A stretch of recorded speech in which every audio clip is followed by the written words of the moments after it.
Hi friends, welcome to I plus. ഞാൻ Sreelakshmi.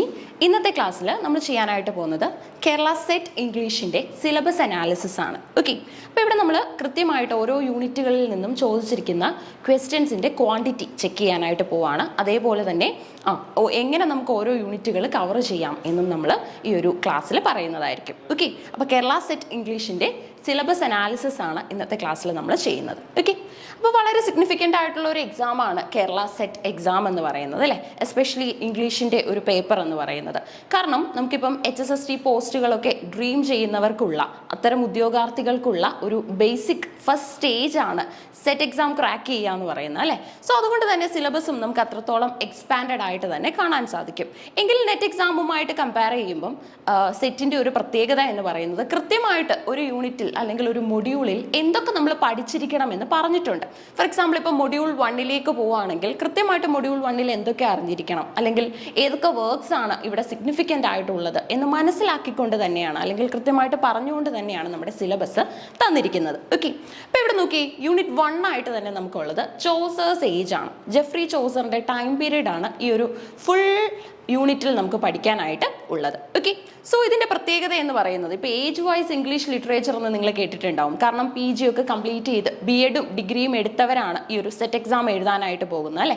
So അതുകൊണ്ട് തന്നെ നമ്മുടെ ഡിഗ്രി PG കാലഘട്ടങ്ങളിൽ കൃത്യമായിട്ട് ഏജ് വൈസ് ലിറ്ററേച്ചർ നമ്മൾ പഠിച്ചിട്ടുണ്ട്. ദാറ്റ് മീൻസ് ഇപ്പം നമ്മുടെ ഫസ്റ്റ് ഏജ് എന്ന് പറയുന്നത് ഓൾഡ് ഇംഗ്ലീഷ് ആണ്. അതിനുശേഷം വരുന്ന മിഡിൽ ഇംഗ്ലീഷ് പീരീഡ് ഉണ്ട്. ശേഷം നമുക്ക് Renaissance period, neo classical period in English literature, romantic period in English literature, അതേപോലെ തന്നെ നമ്മുടെ വിക്ടോറിയൻ പീരീഡ്, എഡ്വേർഡിയൻ പീരീഡ്, ഒപ്പം തന്നെ നമ്മുടെ ജോർജിയൻ, അതേപോലെ തന്നെ modern and post modern period എന്നുള്ള ഒരു രീതിയിലാണ് ഇംഗ്ലീഷ് ലിറ്ററേച്ചറിൽ ഏജിനെ അറേഞ്ച് ചെയ്തിരിക്കുന്നത്. സോ ഈ ഒരു ചോസേഴ്സ് ഏജ് എന്ന് പറയുന്നത് ഏത് സമയത്തായിരിക്കും നമുക്ക് വരുന്നത്? ഓഫ് കോഴ്സ് നമ്മുടെ മിഡിൽ ഇംഗ്ലീഷ് പീരീഡ് ആണ്, അല്ലേ? ഓൾഡ് ഇംഗ്ലീഷ് കഴിഞ്ഞു വരുന്ന ഒരു സമയമാണ് മിഡിൽ ഇംഗ്ലീഷ് പീരീഡ് എന്ന് പറയുന്നത്. ഈ സമയത്താണ് നമുക്ക് ചോസേഴ്സ് ഏജ് പഠിക്കാനായിട്ട് ഉള്ളത്. കാരണം ജെഫ്രി ചോസർ എന്ന് പറയുന്നത് ഈ സമയത്തെ നമ്മുടെ റെപ്രസെൻറ്റേറ്റീവ് ആയിട്ടുള്ള ഒരു റൈറ്റർ കൂടെയാണ്. ഓക്കെ, അപ്പോൾ ഓൾഡ് ഇംഗ്ലീഷിന് ശേഷം വരുന്ന കാലഘട്ടമാണ് നമുക്ക് യൂണിറ്റ് 1 പഠിക്കാൻ തന്നിരിക്കുന്നത് മിഡിൽ ഇംഗ്ലീഷ് പീരീഡ്. ഈ സമയത്തെ ഡയലക്റ്റ് ആയിരുന്നു ഈസ്റ്റ് മിഡ്ലാൻഡ് ഡയലക്റ്റ് എന്ന് പറയുന്നത്. ഓക്കെ, സോ ജെഫ്രി ചോസർ എന്ന് പറയുമ്പോൾ തന്നെ അദ്ദേഹത്തിൻ്റെ ഏറ്റവും ഇമ്പോർട്ടൻ്റ് ആയിട്ടുള്ള മാസ്റ്റർ പീസ് നിങ്ങളുടെ മനസ്സിൽ വന്നിട്ടുണ്ടാവും. ഏതാണ് ആ വർക്ക്? കാൻറ്റംബറി ടെയിൽസ് ആണ്, അല്ലേ? അപ്പോൾ കാൻറ്റംബറി ടെയിൽസ് പഠിക്കാതെ നമുക്ക് ഈ ഒരു യൂണിറ്റിലേക്ക് മുന്നോട്ട് പോകാനായിട്ട് പറ്റില്ല. അപ്പോൾ ശ്രദ്ധിച്ച്, മൊഡ്യൂൾ 1 ചോസേഴ്സ് ഏജ് ഏറ്റവും കൂടുതൽ ചോദ്യങ്ങൾ വരുന്ന ഒരു യൂണിറ്റ് തന്നെയാണ് ഫസ്റ്റ് യൂണിറ്റ് എന്ന് പറയുന്നത്, കേട്ടോ. ഫസ്റ്റ് യൂണിറ്റ് എന്ന ആ ഒരു പ്രൈം ഇമ്പോർട്ടൻസ് ഈ ഒരു യൂണിറ്റിന് ക്വസ്റ്റ്യൻസിൻ്റെ കേസിലും കിട്ടുന്നുണ്ട്. കാരണം ഏറ്റവും കൂടുതൽ ചോദ്യങ്ങൾ ഇവിടെ നിന്നും വരുന്നത് കാണാൻ സാധിക്കും. പ്രീവിയസ് ഇയർ ക്വസ്റ്റ്യൻസ് ഒക്കെ നമ്മൾ അനലൈസ് ചെയ്യുന്നതിൻ്റെ ബേസിൽ ഇപ്പോൾ സെറ്റ് എക്സാം വർഷത്തിൽ 2 തവണ നടത്താറുണ്ട്, അല്ലേ? അപ്പോൾ നമുക്ക് ഓരോ പ്രീവിയസ് ഇയർ ക്വസ്റ്റ്യൻസ് ചെക്ക് ചെയ്യുമ്പോഴും ഓരോ യൂണിറ്റിൽ നിന്നും എത്രത്തോളം ചോദ്യങ്ങൾ ചോദിച്ചിട്ടുണ്ട്, അല്ലെങ്കിൽ ഏത് ഏരിയ ആണ് മോസ്റ്റ് ഇമ്പോർട്ടൻറ്റ്, അല്ലെങ്കിൽ നമ്മൾ പ്രൈം ഇമ്പോർട്ടൻസ് കൊടുക്കേണ്ട ഏരിയ ഏതാണ് എന്ന് നമുക്ക് മനസ്സിലാക്കാനായിട്ട് പറ്റും. അപ്പോൾ ശ്രദ്ധിച്ചേ, സോഷ്യോ പൊളിറ്റിക്കൽ ബാക്ക്ഗ്രൗണ്ട് തന്നെയാണ് നമുക്ക് ഇവിടെ ആദ്യം പഠിക്കാനുള്ളത്. Chaucer and his Canterburys, Langland, Gower, അതേപോലെ തന്നെ നമ്മുടെ general prologue to Canterbury tales, ഇത്രയും കാര്യങ്ങൾ നമുക്കിവിടെ പഠിക്കാനായിട്ട് ഉണ്ട്. ഓക്കെ, സോ ശ്രദ്ധിച്ചേ, അപ്പം നമുക്ക് ചോസറിന്റെ കണ്ടംപററീസിനെ പഠിക്കാനുണ്ട്, അല്ലേ? ആരൊക്കെയാണ്? വില്യം ലാംഗ്ലൻഡും അതേപോലെ തന്നെ നമ്മുടെ ജോൺ ഗവറുമാണ്. ലാംഗ്ലൻഡിനെ സംബന്ധിച്ചിടത്തോളം പിയേഴ്സ് ദി പ്ലോമാൻ എന്ന് പറഞ്ഞിട്ട് വളരെ ഇമ്പോർട്ടൻ്റ് ആയിട്ടുള്ള ഒരു വർക്ക് ചെയ്തിട്ടുണ്ട്, പിയേഴ്സ് ദി പ്ലോമാൻ. ഓക്കെ, അത് ചോദ്യമായിട്ട് വരാൻ ചാൻസ് ഉണ്ട്. ഇനി അതേപോലെ തന്നെ ജോൺ ഗവർ ഒരുപാട് സിഗ്നിഫിക്കൻ്റ് ആയിട്ടുള്ള കോൺട്രിബ്യൂഷൻസ് ലിറ്ററേച്ചറിലേക്ക് നടത്തിയ ഒരു വ്യക്തിയാണ്. കൺഫെഷൻ ഓഫ് മാൻറ്റിസ് അടക്കം ഒരുപാട് വർക്കുകൾ നമുക്ക് കാണാനായിട്ട് സാധിക്കും. ഓക്കെ, അപ്പോൾ ഈ കാൻറ്റംബറി ടെയിൽസിൽ നിന്നും എങ്ങനെയാണ് ചോദ്യങ്ങൾ ചോദിക്കുന്നതെന്ന് ചോദിച്ചു കഴിഞ്ഞാൽ, ഇവിടെ ഏറ്റവും ഇമ്പോർട്ടൻ്റ് എന്ന് പറയുന്നത് ഇതിലെ ക്യാരക്ടേഴ്സ് തന്നെയാണ്. എന്താണ് ഇവിടെ ഏറ്റവും ഇമ്പോർട്ടൻ്റ്? ക്യാരക്ടേഴ്സ് തന്നെയാണ് ഏറ്റവും important. For example, wife of Bath എന്ന കഥാപാത്രത്തിനെ നമ്മൾ ഈ ഒരു കാൻറ്റംബറി ടെയിൽസിൽ കാണുന്നുണ്ട്, അല്ലേ? അതേപോലെ തന്നെ നമ്മുടെ നൈറ്റിനെയും, അതേപോലെ തന്നെ നൈറ്റിൻ്റെ മകനായ സ്ക്വയറിനെയും ഒക്കെ നമ്മൾ കാണുന്നത് ഈ ഒരു ഇമ്പോർട്ടൻ്റ് ആയിട്ടുള്ള വർക്കിലാണ്. സോ കാൻറ്റംബറി ടെയിൽസിൽ നിന്നും എല്ലാ വർഷവും ചോദ്യങ്ങൾ വരുന്നുണ്ട്. അതുകൊണ്ട് തന്നെ നമുക്ക് അടുത്ത എക്സാമിനും ഈ ഒരു ഏരിയയിൽ നിന്നും ചോദ്യം പ്രതീക്ഷിക്കാം. അപ്പോൾ ഫസ്റ്റ് മൊഡ്യൂളിൽ എന്ത് പഠിക്കണം എന്ന് മനസ്സിലായിട്ടുണ്ടാവുമല്ലോ. കാൻറ്റംബറി ടെയിൽസ് ഇമ്പോർട്ടൻ്റ് ആണ്, ചോസറിനെ പഠിക്കണം, അതേപോലെ തന്നെ അദ്ദേഹത്തിൻ്റെ കണ്ടംപററി ആയ വില്യം ലാംഗ്ലൻഡിനെയും ജോൺ ഗവറിനെയും പഠിക്കണം. ഇനി ലാംഗ്ലൻഡിൻ്റെ ഏറ്റവും ഇമ്പോർട്ടൻറ്റ് വർക്ക് ഏതാണെന്ന് ചോദിച്ചാൽ പിയേഴ്സ് ദി പ്ലോമാൻ എന്നാണ് ആ വർക്കിൻ്റെ പേര്. പിയേഴ്സ് പ്ലോമാൻ എന്നും നമ്മൾ ഈ വർക്കിനെ പറയാറുണ്ട്. ഓക്കെ, അപ്പോൾ അത് മനസ്സിലായല്ലോ. ഇത്രയും കാര്യങ്ങൾ നമ്മൾ കൃത്യമായിട്ട് അറിഞ്ഞിരിക്കണം. ഇനി ശ്രദ്ധിച്ചേ, മൊഡ്യൂൾ 2 പോവുകയാണെങ്കിൽ അവിടെ ഏർലി റെനൈസൻസ് ഇൻ ഇംഗ്ലണ്ട് ആണ് വരുന്നത്. എന്താണ് ഈ റെനൈസൻസ് എന്ന വേർഡിന്റെ അർത്ഥം തന്നെ? വിനോ, റീബർത്ത് എന്നാണ് അല്ലെ. ഒരു മാറ്റം അല്ലെങ്കിൽ നമ്മൾ എക്സ്പെക്ട് ചെയ്യുന്നതായ കുറച്ച് ചേഞ്ചസ് നമ്മുടെ സൊസൈറ്റിയിലും അതേപോലെ തന്നെ നമ്മുടെ പൊളിറ്റിക്സിലും ലിറ്ററേച്ചറിലും ഒക്കെ വരുന്നതിനെയാണ് റെനൈസൻസ് എന്ന് പറയുന്നത്. റെനൈസൻസിന്റെ തുടക്കം ഇറ്റലിയിലാണെന്നാണ് വിശ്വസിക്കുന്നത്. ഓക്കെ, റെനൈസൻസ് തുടങ്ങുന്നത് എവിടെയാണ്? ഇറ്റലിയിലാണ്. സോ വേൾഡിന്റെ പല പാർട്സിൽ റെനൈസൻസ് ഉള്ളതുപോലെ തന്നെ നമ്മുടെ ഇംഗ്ലണ്ടിലും ഇത് എത്തുന്നുണ്ട്. ഓക്കെ, അപ്പൊ ഇവിടെ നമുക്ക് പഠിക്കാനുള്ള കാര്യങ്ങൾ നോക്കി. കാക്സ്റ്റൺ എന്തിന്റെ പേരിലാണ് പോപ്പുലർ ആയിട്ടുള്ളത്? വില്യം കാക്സ്റ്റൺ പ്രിന്റിംഗ് പ്രസിന്റെ പേരിൽ തന്നെയാണ് അല്ലെ, കാക്സ്റ്റൺസ് പ്രിന്റിംഗ്. അതേപോലെ തന്നെ നമ്മുടെ Malory, songs and ballads, Thomas More's Utopia, ഇത്രയും കാര്യങ്ങൾ നമുക്ക് ഈ ഒരു മൊഡ്യൂളിൽ പഠിക്കാനുണ്ട്. സോ ഇതൊക്കെ ഡയറക്റ്റ് ആയിട്ട് തന്നെ ചോദിക്കും. തോമസ് മൂറിന്റെ വർക്ക് എന്ന നിലയിൽ യൂട്ടോപ്പിയ ചോദിക്കും. കാരണം നമുക്കറിയാം കൃത്യമായിട്ട് ഒരു സൈഡിൽ റൈറ്റേഴ്സിനെയും അവരുടെ വർക്ക്സ് ഓപ്പോസിറ്റ് സൈഡിലും തന്നിട്ട് അത് മിസ് അറേഞ്ച് ചെയ്തായിരിക്കും തന്നിട്ടുണ്ടാവുന്നത്. കൃത്യമായിട്ട് നമുക്ക് അതിന്റെ ഓർഡർ കീപ്പ് ചെയ്ത് ദാറ്റ് മീൻസ് ഒന്ന് മാച്ച് ചെയ്തിട്ട് എഴുതേണ്ട രീതിയിലുള്ള ചോദ്യങ്ങൾ നമുക്ക് പ്രതീക്ഷിക്കാൻ സാധിക്കും. ആ ഭാഗത്തേക്ക് യൂട്ടോപ്പിയൊക്കെ നിങ്ങൾ പഠിച്ചിരിക്കണം. ഇനി നോക്കി, മൊഡ്യൂൾ 3 വന്നു കഴിഞ്ഞാൽ ലേറ്റ് റെനൈസൻസ് ഇംഗ്ലണ്ട് ആണ് ഇവിടെ നമുക്കുള്ളത്. ലേറ്റ് റെനൈസൻസ് ഇംഗ്ലണ്ട് നോക്കി, വാറ്റ് ആൻഡ് സറായ് വളരെ സിഗ്നിഫിക്കൻ്റ് ആണ് അല്ലേ. സോ ഇത് നമുക്ക് പഠിക്കണം. Beginning of English sonnet, English സോണറ്റിന്റെ തുടക്കം എവിടെയാണ്? ഈ ഇംഗ്ലീഷ് സോണറ്റിന് മറ്റൊരു പേരുണ്ട്, അതെന്താണ്? ഷേക്സ്പിയർ സോണറ്റ് എന്നാണ് അല്ലെ. ഷേക്സ്പിയറിയൻ സോണറ്റ് അഥവാ ഷേക്സ്പിയർ സോണറ്റ് എന്നൊക്കെ നമ്മൾ ഇതിനെ വിളിക്കാറുണ്ട്. ഇനി അതേപോലെ തന്നെ ഒരു പക്ഷേ നമുക്ക് ഇംഗ്ലീഷ് സോണറ്റിന്റെ റൈം സ്കീം എന്താണെന്ന് ചോദിക്കാം. തെറ്റായിട്ടുള്ള ഓപ്ഷൻസ് ഉണ്ടാവും. ഓക്കെ, അതിൽ നിന്നും കറക്റ്റ് ആയിട്ട് ഇംഗ്ലീഷ് സോണറ്റിന്റെ റൈം സ്കീം എന്താണെന്ന് ചോദിച്ചു കഴിഞ്ഞാൽ A B CD EF GG. ഇതാണ് ഇംഗ്ലീഷ് സോണറ്റിന്റെ റൈം സ്കീം എന്ന് പറയുന്നത്.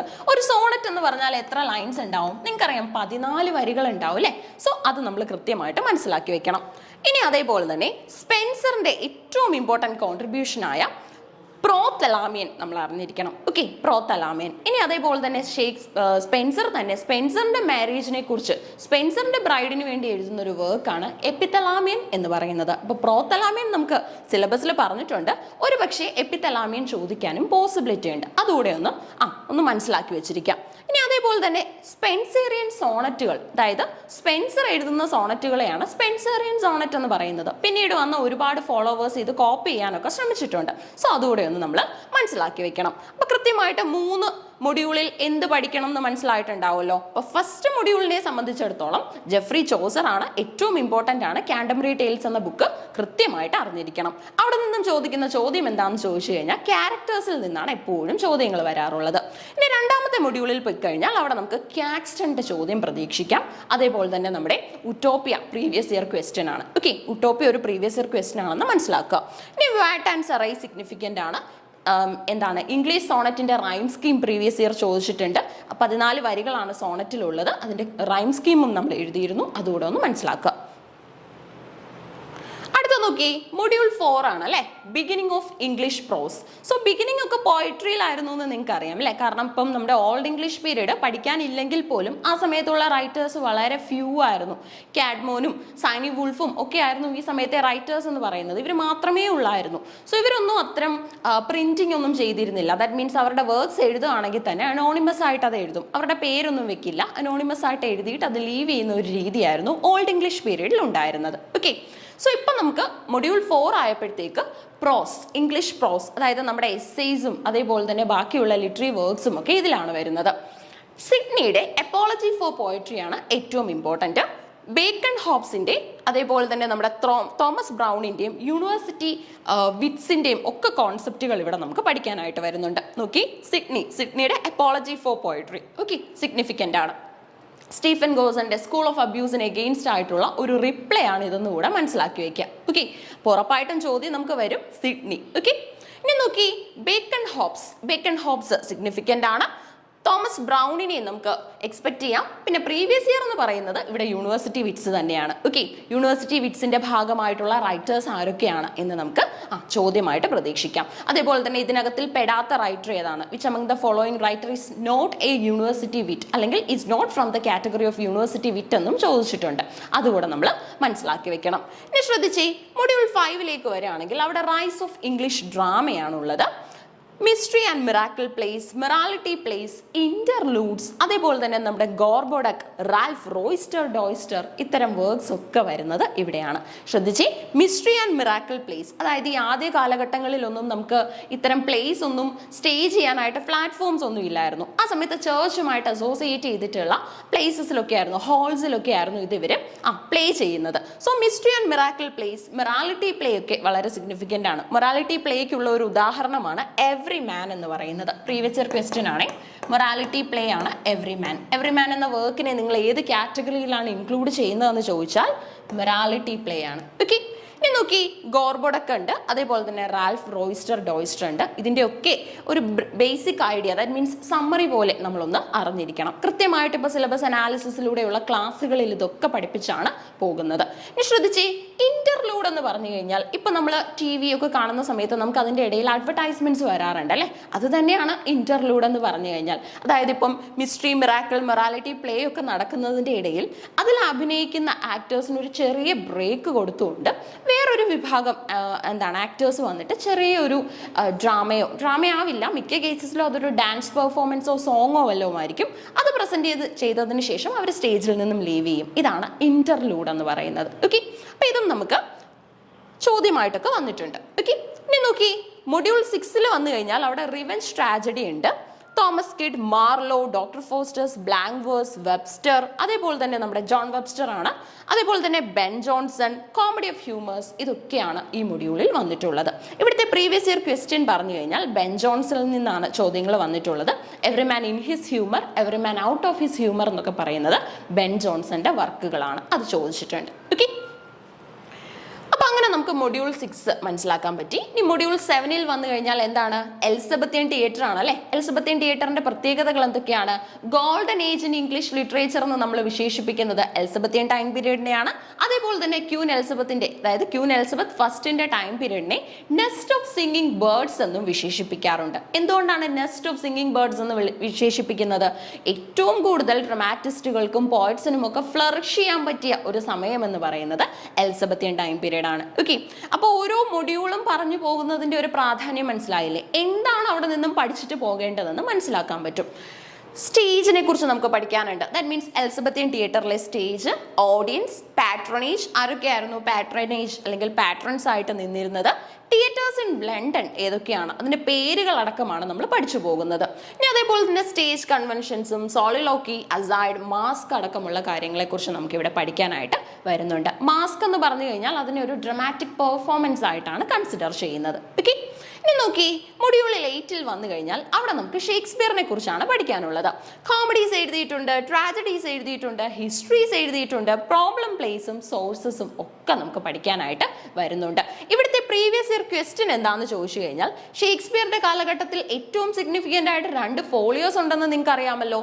ആദ്യത്തെ ഫോളിയോ നമ്മൾ വിളിക്കുന്നത് ഫസ്റ്റ് ഫോളിയോ എന്ന് തന്നെയാണ്. ഓക്കെ, ഫസ്റ്റ് ഫോളിയോ 1623 ഇനി ഇതിന്റെ സെക്കൻഡ് ഫോളിയോ അവൈലബിൾ ആയത് 1632 ഇയർ പഠിക്കാൻ തന്നെ എളുപ്പമാണ്. ആദ്യം 23 പിന്നെ 32, ഈ ഒരു ഓർഡർ പഠിച്ചാൽ മതി.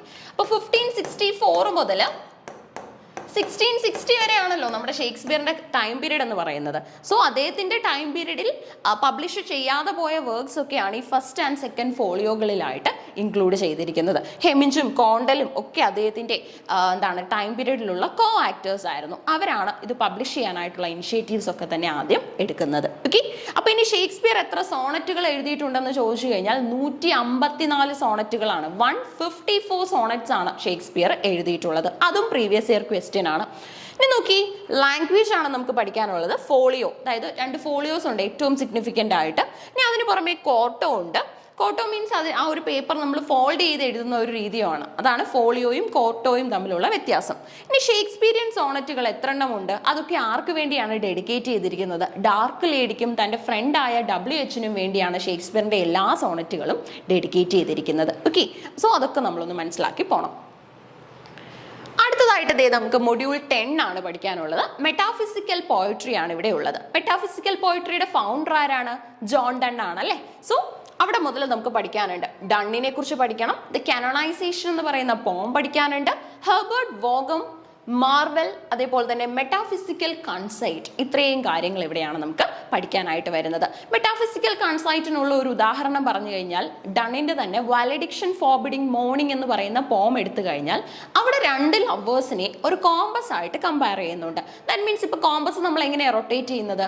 കോമ്പസിന്റെ ഒരു ലെഗ് ഒരു പോയിന്റിൽ ഫിക്സ് ചെയ്യും അല്ലേ, അതിന് ചുറ്റും മറ്റേ ലെഗ് സർക്കുലേറ്റ് ചെയ്യുകയാണ് അല്ലെങ്കിൽ റൊട്ടേറ്റ് ചെയ്യുകയാണ് ചെയ്യുന്നത്. സോ അതുപോലെയാണ് ഇവരുടെ റിലേഷൻഷിപ്പും. ഒരാളില്ലാതെ മറ്റൊരാൾക്ക് എക്സിസ്റ്റ് ചെയ്യാൻ പറ്റില്ല എന്നുള്ള രീതിയിലാണ് മെറ്റാഫിസിക്കൽ കൺസൈറ്റ്സ് ഉപയോഗിച്ചിട്ട് ഡണ്ണും ഡണ്ണിന്റെ ഗ്രൂപ്പിലുള്ള റൈറ്റേഴ്സും എഴുതിയിട്ടുള്ളത്. ഓക്കെ, സോ മെറ്റാഫിസിക്കൽ പോയട്രിക്ക് ശേഷം പഠിക്കാനുള്ളത് മൊഡ്യൂൾ 11ൽ നമുക്ക് പ്യൂരിറ്റൻ ഇംഗ്ലണ്ട് ആണ്. പ്യൂരിറ്റൻ ഇംഗ്ലണ്ടിന്റെ പ്രത്യേകതകൾ എന്തൊക്കെയാണ്?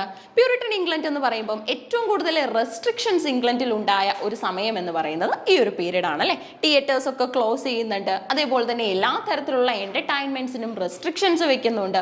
ഡ്രാമാസ് ഒന്നും നമുക്ക് കാണാനേ ഇല്ലാത്ത ഒരു സമയമാണ് പ്യൂരിറ്റൻ ഇംഗ്ലണ്ട് എന്ന് പറയുന്നത്. നോക്കി, അവിടെ പഠിക്കാനുള്ളത് റീഫോർമേഷൻ ആണ്. Oliver Cromwell. ഒലിവർ ക്രോംവെലിന് മറ്റൊരു പേരുണ്ട്, അതെന്താണ്? Lord Protector. Okay, Lord Protector ചോദിച്ച ചോദ്യമാണ്. ലോർഡ് പ്രൊട്ടക്ടർ എന്ന് സ്വയം ഡിക്ലെയർ ചെയ്തുകൊണ്ട് ഇംഗ്ലണ്ട് ഭരിച്ചത് ആരാണ് എന്ന് ചോദിച്ചു കഴിഞ്ഞാൽ ഒലിവർ ക്രോംവെൽ ആണ്. Okay, Oliver Cromwell. ഇനി കോമൺവെൽത്ത് പഠിക്കാനുണ്ട്. ജോൺ ബണ്യൻ, അതേപോലെ തന്നെ ബണ്യന്റെ ഏറ്റവും ഇമ്പോർട്ടൻറ്റ് വർക്കായ പീൽഗ്രിംസ് പ്രോഗ്രസ്സും നമുക്കിവിടെ പഠിക്കാനായിട്ട് വരുന്നുണ്ട്. ഓക്കെ, നോക്കി, മൊഡ്യൂൾ 12 പോയി കഴിഞ്ഞാൽ അവിടെ മിൽട്ടനെ കുറിച്ചാണ് പഠിക്കാനുള്ളത്. Paradise lost previous year question ആണ്. ഇനി അതേപോലെ തന്നെ ലിസ്ഡാസ്, സോണറ്റ്, പ്രോസ്, ടാംലെറ്റ്സ് ഒക്കെ നമുക്ക് ഇവിടെയാണ് പഠിക്കാനായിട്ട് വരുന്നത്. ഓക്കെ, അപ്പോൾ മൊഡ്യൂൾ 12ഉം സിഗ്നിഫിക്കൻ്റ് ആണ്. സോ ചില യൂണിറ്റുകൾ അല്ലെങ്കിൽ ചില മൊഡ്യൂൾസ് എന്ന് പറയുന്നത് മോസ്റ്റ് സിഗ്നിഫിക്കൻ്റ് ആണ്. ഇവിടെ നിന്നും ചോദ്യം വരാത്ത ഒരു വർഷവും ഉണ്ടാവില്ല എന്നുള്ളതാണ് അതിൻ്റെ പ്രാധാന്യം. നോക്കി, മൊഡ്യൂൾ 13ൽ വന്നു കഴിഞ്ഞാൽ നമുക്ക് റീസ്റ്റോറേഷൻ ആണ് പഠിക്കാനുള്ളത്. റീസ്റ്റോറേഷൻ എപ്പോഴാണ് ഇംഗ്ലണ്ടിൽ ഡിക്ലെയർ ചെയ്യുന്നത്? അതായത് ചാൾസ് സെക്കൻഡിനെ ഫ്രാൻസിലേക്ക് നാട് കടത്തുകയുണ്ടായി. അതിന്റെ റീസൺ എന്ന് പറയുന്നത് ഒലിവർ ക്രോംവെൽ ഇംഗ്ലണ്ടിൽ ഉണ്ടെന്നും അദ്ദേഹം ഇപ്പോൾ അവിടെ ലോർഡ് പ്രൊട്ടക്ടർ ആണ് അല്ലെ. ഇപ്പൊ ലോർഡ് പ്രൊട്ടക്ടർ ആയതുകൊണ്ട് തന്നെ മറ്റൊരാൾക്കും ഇദ്ദേഹത്തിനെ ചലഞ്ച് ചെയ്യാൻ പറ്റില്ല. സോ മൊണാർക്കിയൊക്കെ അബോളിഷ് ചെയ്തിട്ട് ഇദ്ദേഹം ലോർഡ് പ്രൊട്ടക്ടർ ആയിട്ട് വന്നിരിക്കുകയാണ്. ഒരു ടോട്ടലിറ്റേറിയനിസം തന്നെയായിരുന്നു അന്ന് നമുക്ക് ഇംഗ്ലണ്ടിൽ കാണാൻ സാധിക്കുന്നത്, ഒരു ഏകാധിപത്യ ഭരണം. സോ റീസ്റ്റോറേഷൻ ഡിക്ലെയർ ചെയ്യുന്നു എന്ന് പറയുമ്പോൾ ചാൾസ് സെക്കൻഡ് തിരിച്ച് ഇംഗ്ലണ്ടിലേക്ക് വരുന്നുണ്ട്. ഓക്കെ, തിരിച്ച് ഇംഗ്ലണ്ടിലേക്ക് വന്നിട്ട് മൊണാർക്കി റീസ്റ്റോർ ചെയ്യാണ് ചെയ്യുന്നത്. അബോളിഷ് ചെയ്ത മൊണാർക്കി രാജഭരണം വീണ്ടും തുടർന്ന് ആരംഭിക്കാൻ പോകുന്ന ഒരു സമയമാണ് റീസ്റ്റോറേഷൻ എന്ന് പറയുന്നത്. സോ അവിടെ നമുക്ക് restoration drama, comedy of manners ഈ സമയത്ത് വന്നതാണ്. വില്യം കോൺഗ്രീവും അതേപോലെ തന്നെ നമ്മുടെ വൈഷോളിയും ഒക്കെ വരുന്ന ഒരു ടൈം പീരീഡ് ആണ്. അവരുടെ വർക്കുകൾ നമുക്ക് ഇവിടെ പഠിക്കാനുണ്ട്. Okay, way of the world എന്ന വളരെ സിഗ്നിഫിക്കൻ്റ് ആയിട്ടുള്ള ഒരു വർക്കിനെ കുറിച്ച് പ്രീവിയസ് ഇയർ ക്വസ്റ്റ്യൻ വന്നിട്ടുണ്ട്. സോ കോൺഗ്രീവ് അടക്കമുള്ള റൈറ്റേഴ്സിനെ നമുക്ക് പഠിക്കണം. ഇനി അടുത്തത് മൊഡ്യൂൾ 14ൽ പോയി കഴിഞ്ഞാൽ നിയോ ക്ലാസിക്കൽ ഏജ് ആണ് അവിടെ ഉള്ളത്. നിയോ ക്ലാസിക്കൽ പീരീഡിലെ റെപ്രസെൻറ്റേറ്റീവ് റൈറ്റേഴ്സിന്റെ പേര് ചോദിച്ചാൽ നിങ്ങൾ ആരൊക്കെയാണ് പറയുന്നത്? നമ്മുടെ ഡ്രൈഡനും പോപ്പും ഒക്കെ റെപ്രസെൻറ്റേറ്റീവ് റൈറ്റേഴ്സ് ആണ്. ഡ്രൈഡന് മറ്റൊരു വിശേഷണം ഉണ്ടല്ലോ, അതെന്താണ്? ഫാദർ ഓഫ് ക്രിറ്റിസിസം അല്ലേ. ഇംഗ്ലീഷ് ക്രിറ്റിസിസത്തിന്റെ ഫാദർ ആയിട്ട് നമ്മൾ കൺസിഡർ ചെയ്യുന്നത് നമ്മുടെ ഡ്രൈഡനെയാണ്. Okay, so socio political background ആണ് അവിടെ പഠിക്കാനുള്ളത്. അവിടെ നിന്നും അങ്ങനെ ചോദ്യങ്ങൾ വന്നിട്ടില്ല. ഓക്കെ, സോഷ്യോ പൊളിറ്റിക്കൽ ബാക്ക്ഗ്രൗണ്ട് പഠിക്കുന്നതിന്റെ ആവശ്യം എന്ന് പറയുന്നത് അടുത്ത മൊഡ്യൂളിലേക്ക് പോയി കഴിയുമ്പോൾ നമുക്കൊരു ബേസ് ഉണ്ടാവണ്ടേ. എന്താണ് സൊസൈറ്റിയിൽ നടക്കുന്നതെന്ന് അറിഞ്ഞാൽ മാത്രമല്ലേ വളരെയധികം ഡീപ്പായിട്ട് നമുക്ക് ലിറ്ററേച്ചർ സ്റ്റഡി ചെയ്യാൻ പറ്റൂ. കാരണം എന്താണ്? Literature is the reflection or the soul or the mirror of the society അല്ലേ. സൊസൈറ്റിയിൽ നടക്കുന്നത് ഒപ്പിയെടുക്കുകയാണ് ലിറ്ററേച്ചറിൽ ചെയ്യുന്നത്, അബ്സോർബ് ചെയ്തെടുക്കുകയാണ് ചെയ്യുന്നത്. ഓക്കെ, ഇനി മൊഡ്യൂൾ 15ൽ പോയി കഴിഞ്ഞാൽ അവിടെ നമുക്ക് ഹീറോയിക് ഡ്രാമ പഠിക്കാനുണ്ട്. Anti sentimental comedy, Sheridan, Goldsmith അടക്കമുള്ള റൈറ്റേഴ്സിനെ കുറിച്ചൊക്കെ ഇവിടെയാണ് പഠിക്കാനായിട്ട് വരുന്നത്. ഓക്കെ, ഷെറിഡൻ എന്ന് പറയുമ്പോൾ RB ഷെറിഡൻ. RB ഷെറിഡനിൽ നിന്നും ഒരു പ്രീവിയസ് ഇയർ ക്വസ്റ്റ്യൻ വന്നിട്ടുണ്ട്. റൈവൽസ്. ഓക്കെ, റൈവൽസ് എന്ന് പറയുന്നത് ഷെറിഡൻ എഴുതിയ ഒരു വർക്കാണ്, ഒരു പ്ലേ ആണ്. സോ ഇതിന്റെ റൈറ്റർ ആരാണ് അല്ലെങ്കിൽ ഡ്രമാറ്റിസ്റ്റ് ആരായിരുന്നു എന്നൊരു ചോദ്യം വന്നിട്ടുണ്ട്. അത് RB ഷെറിഡൻ ആണ്. ഓക്കെ, ക്ലിയർ ആണല്ലോ.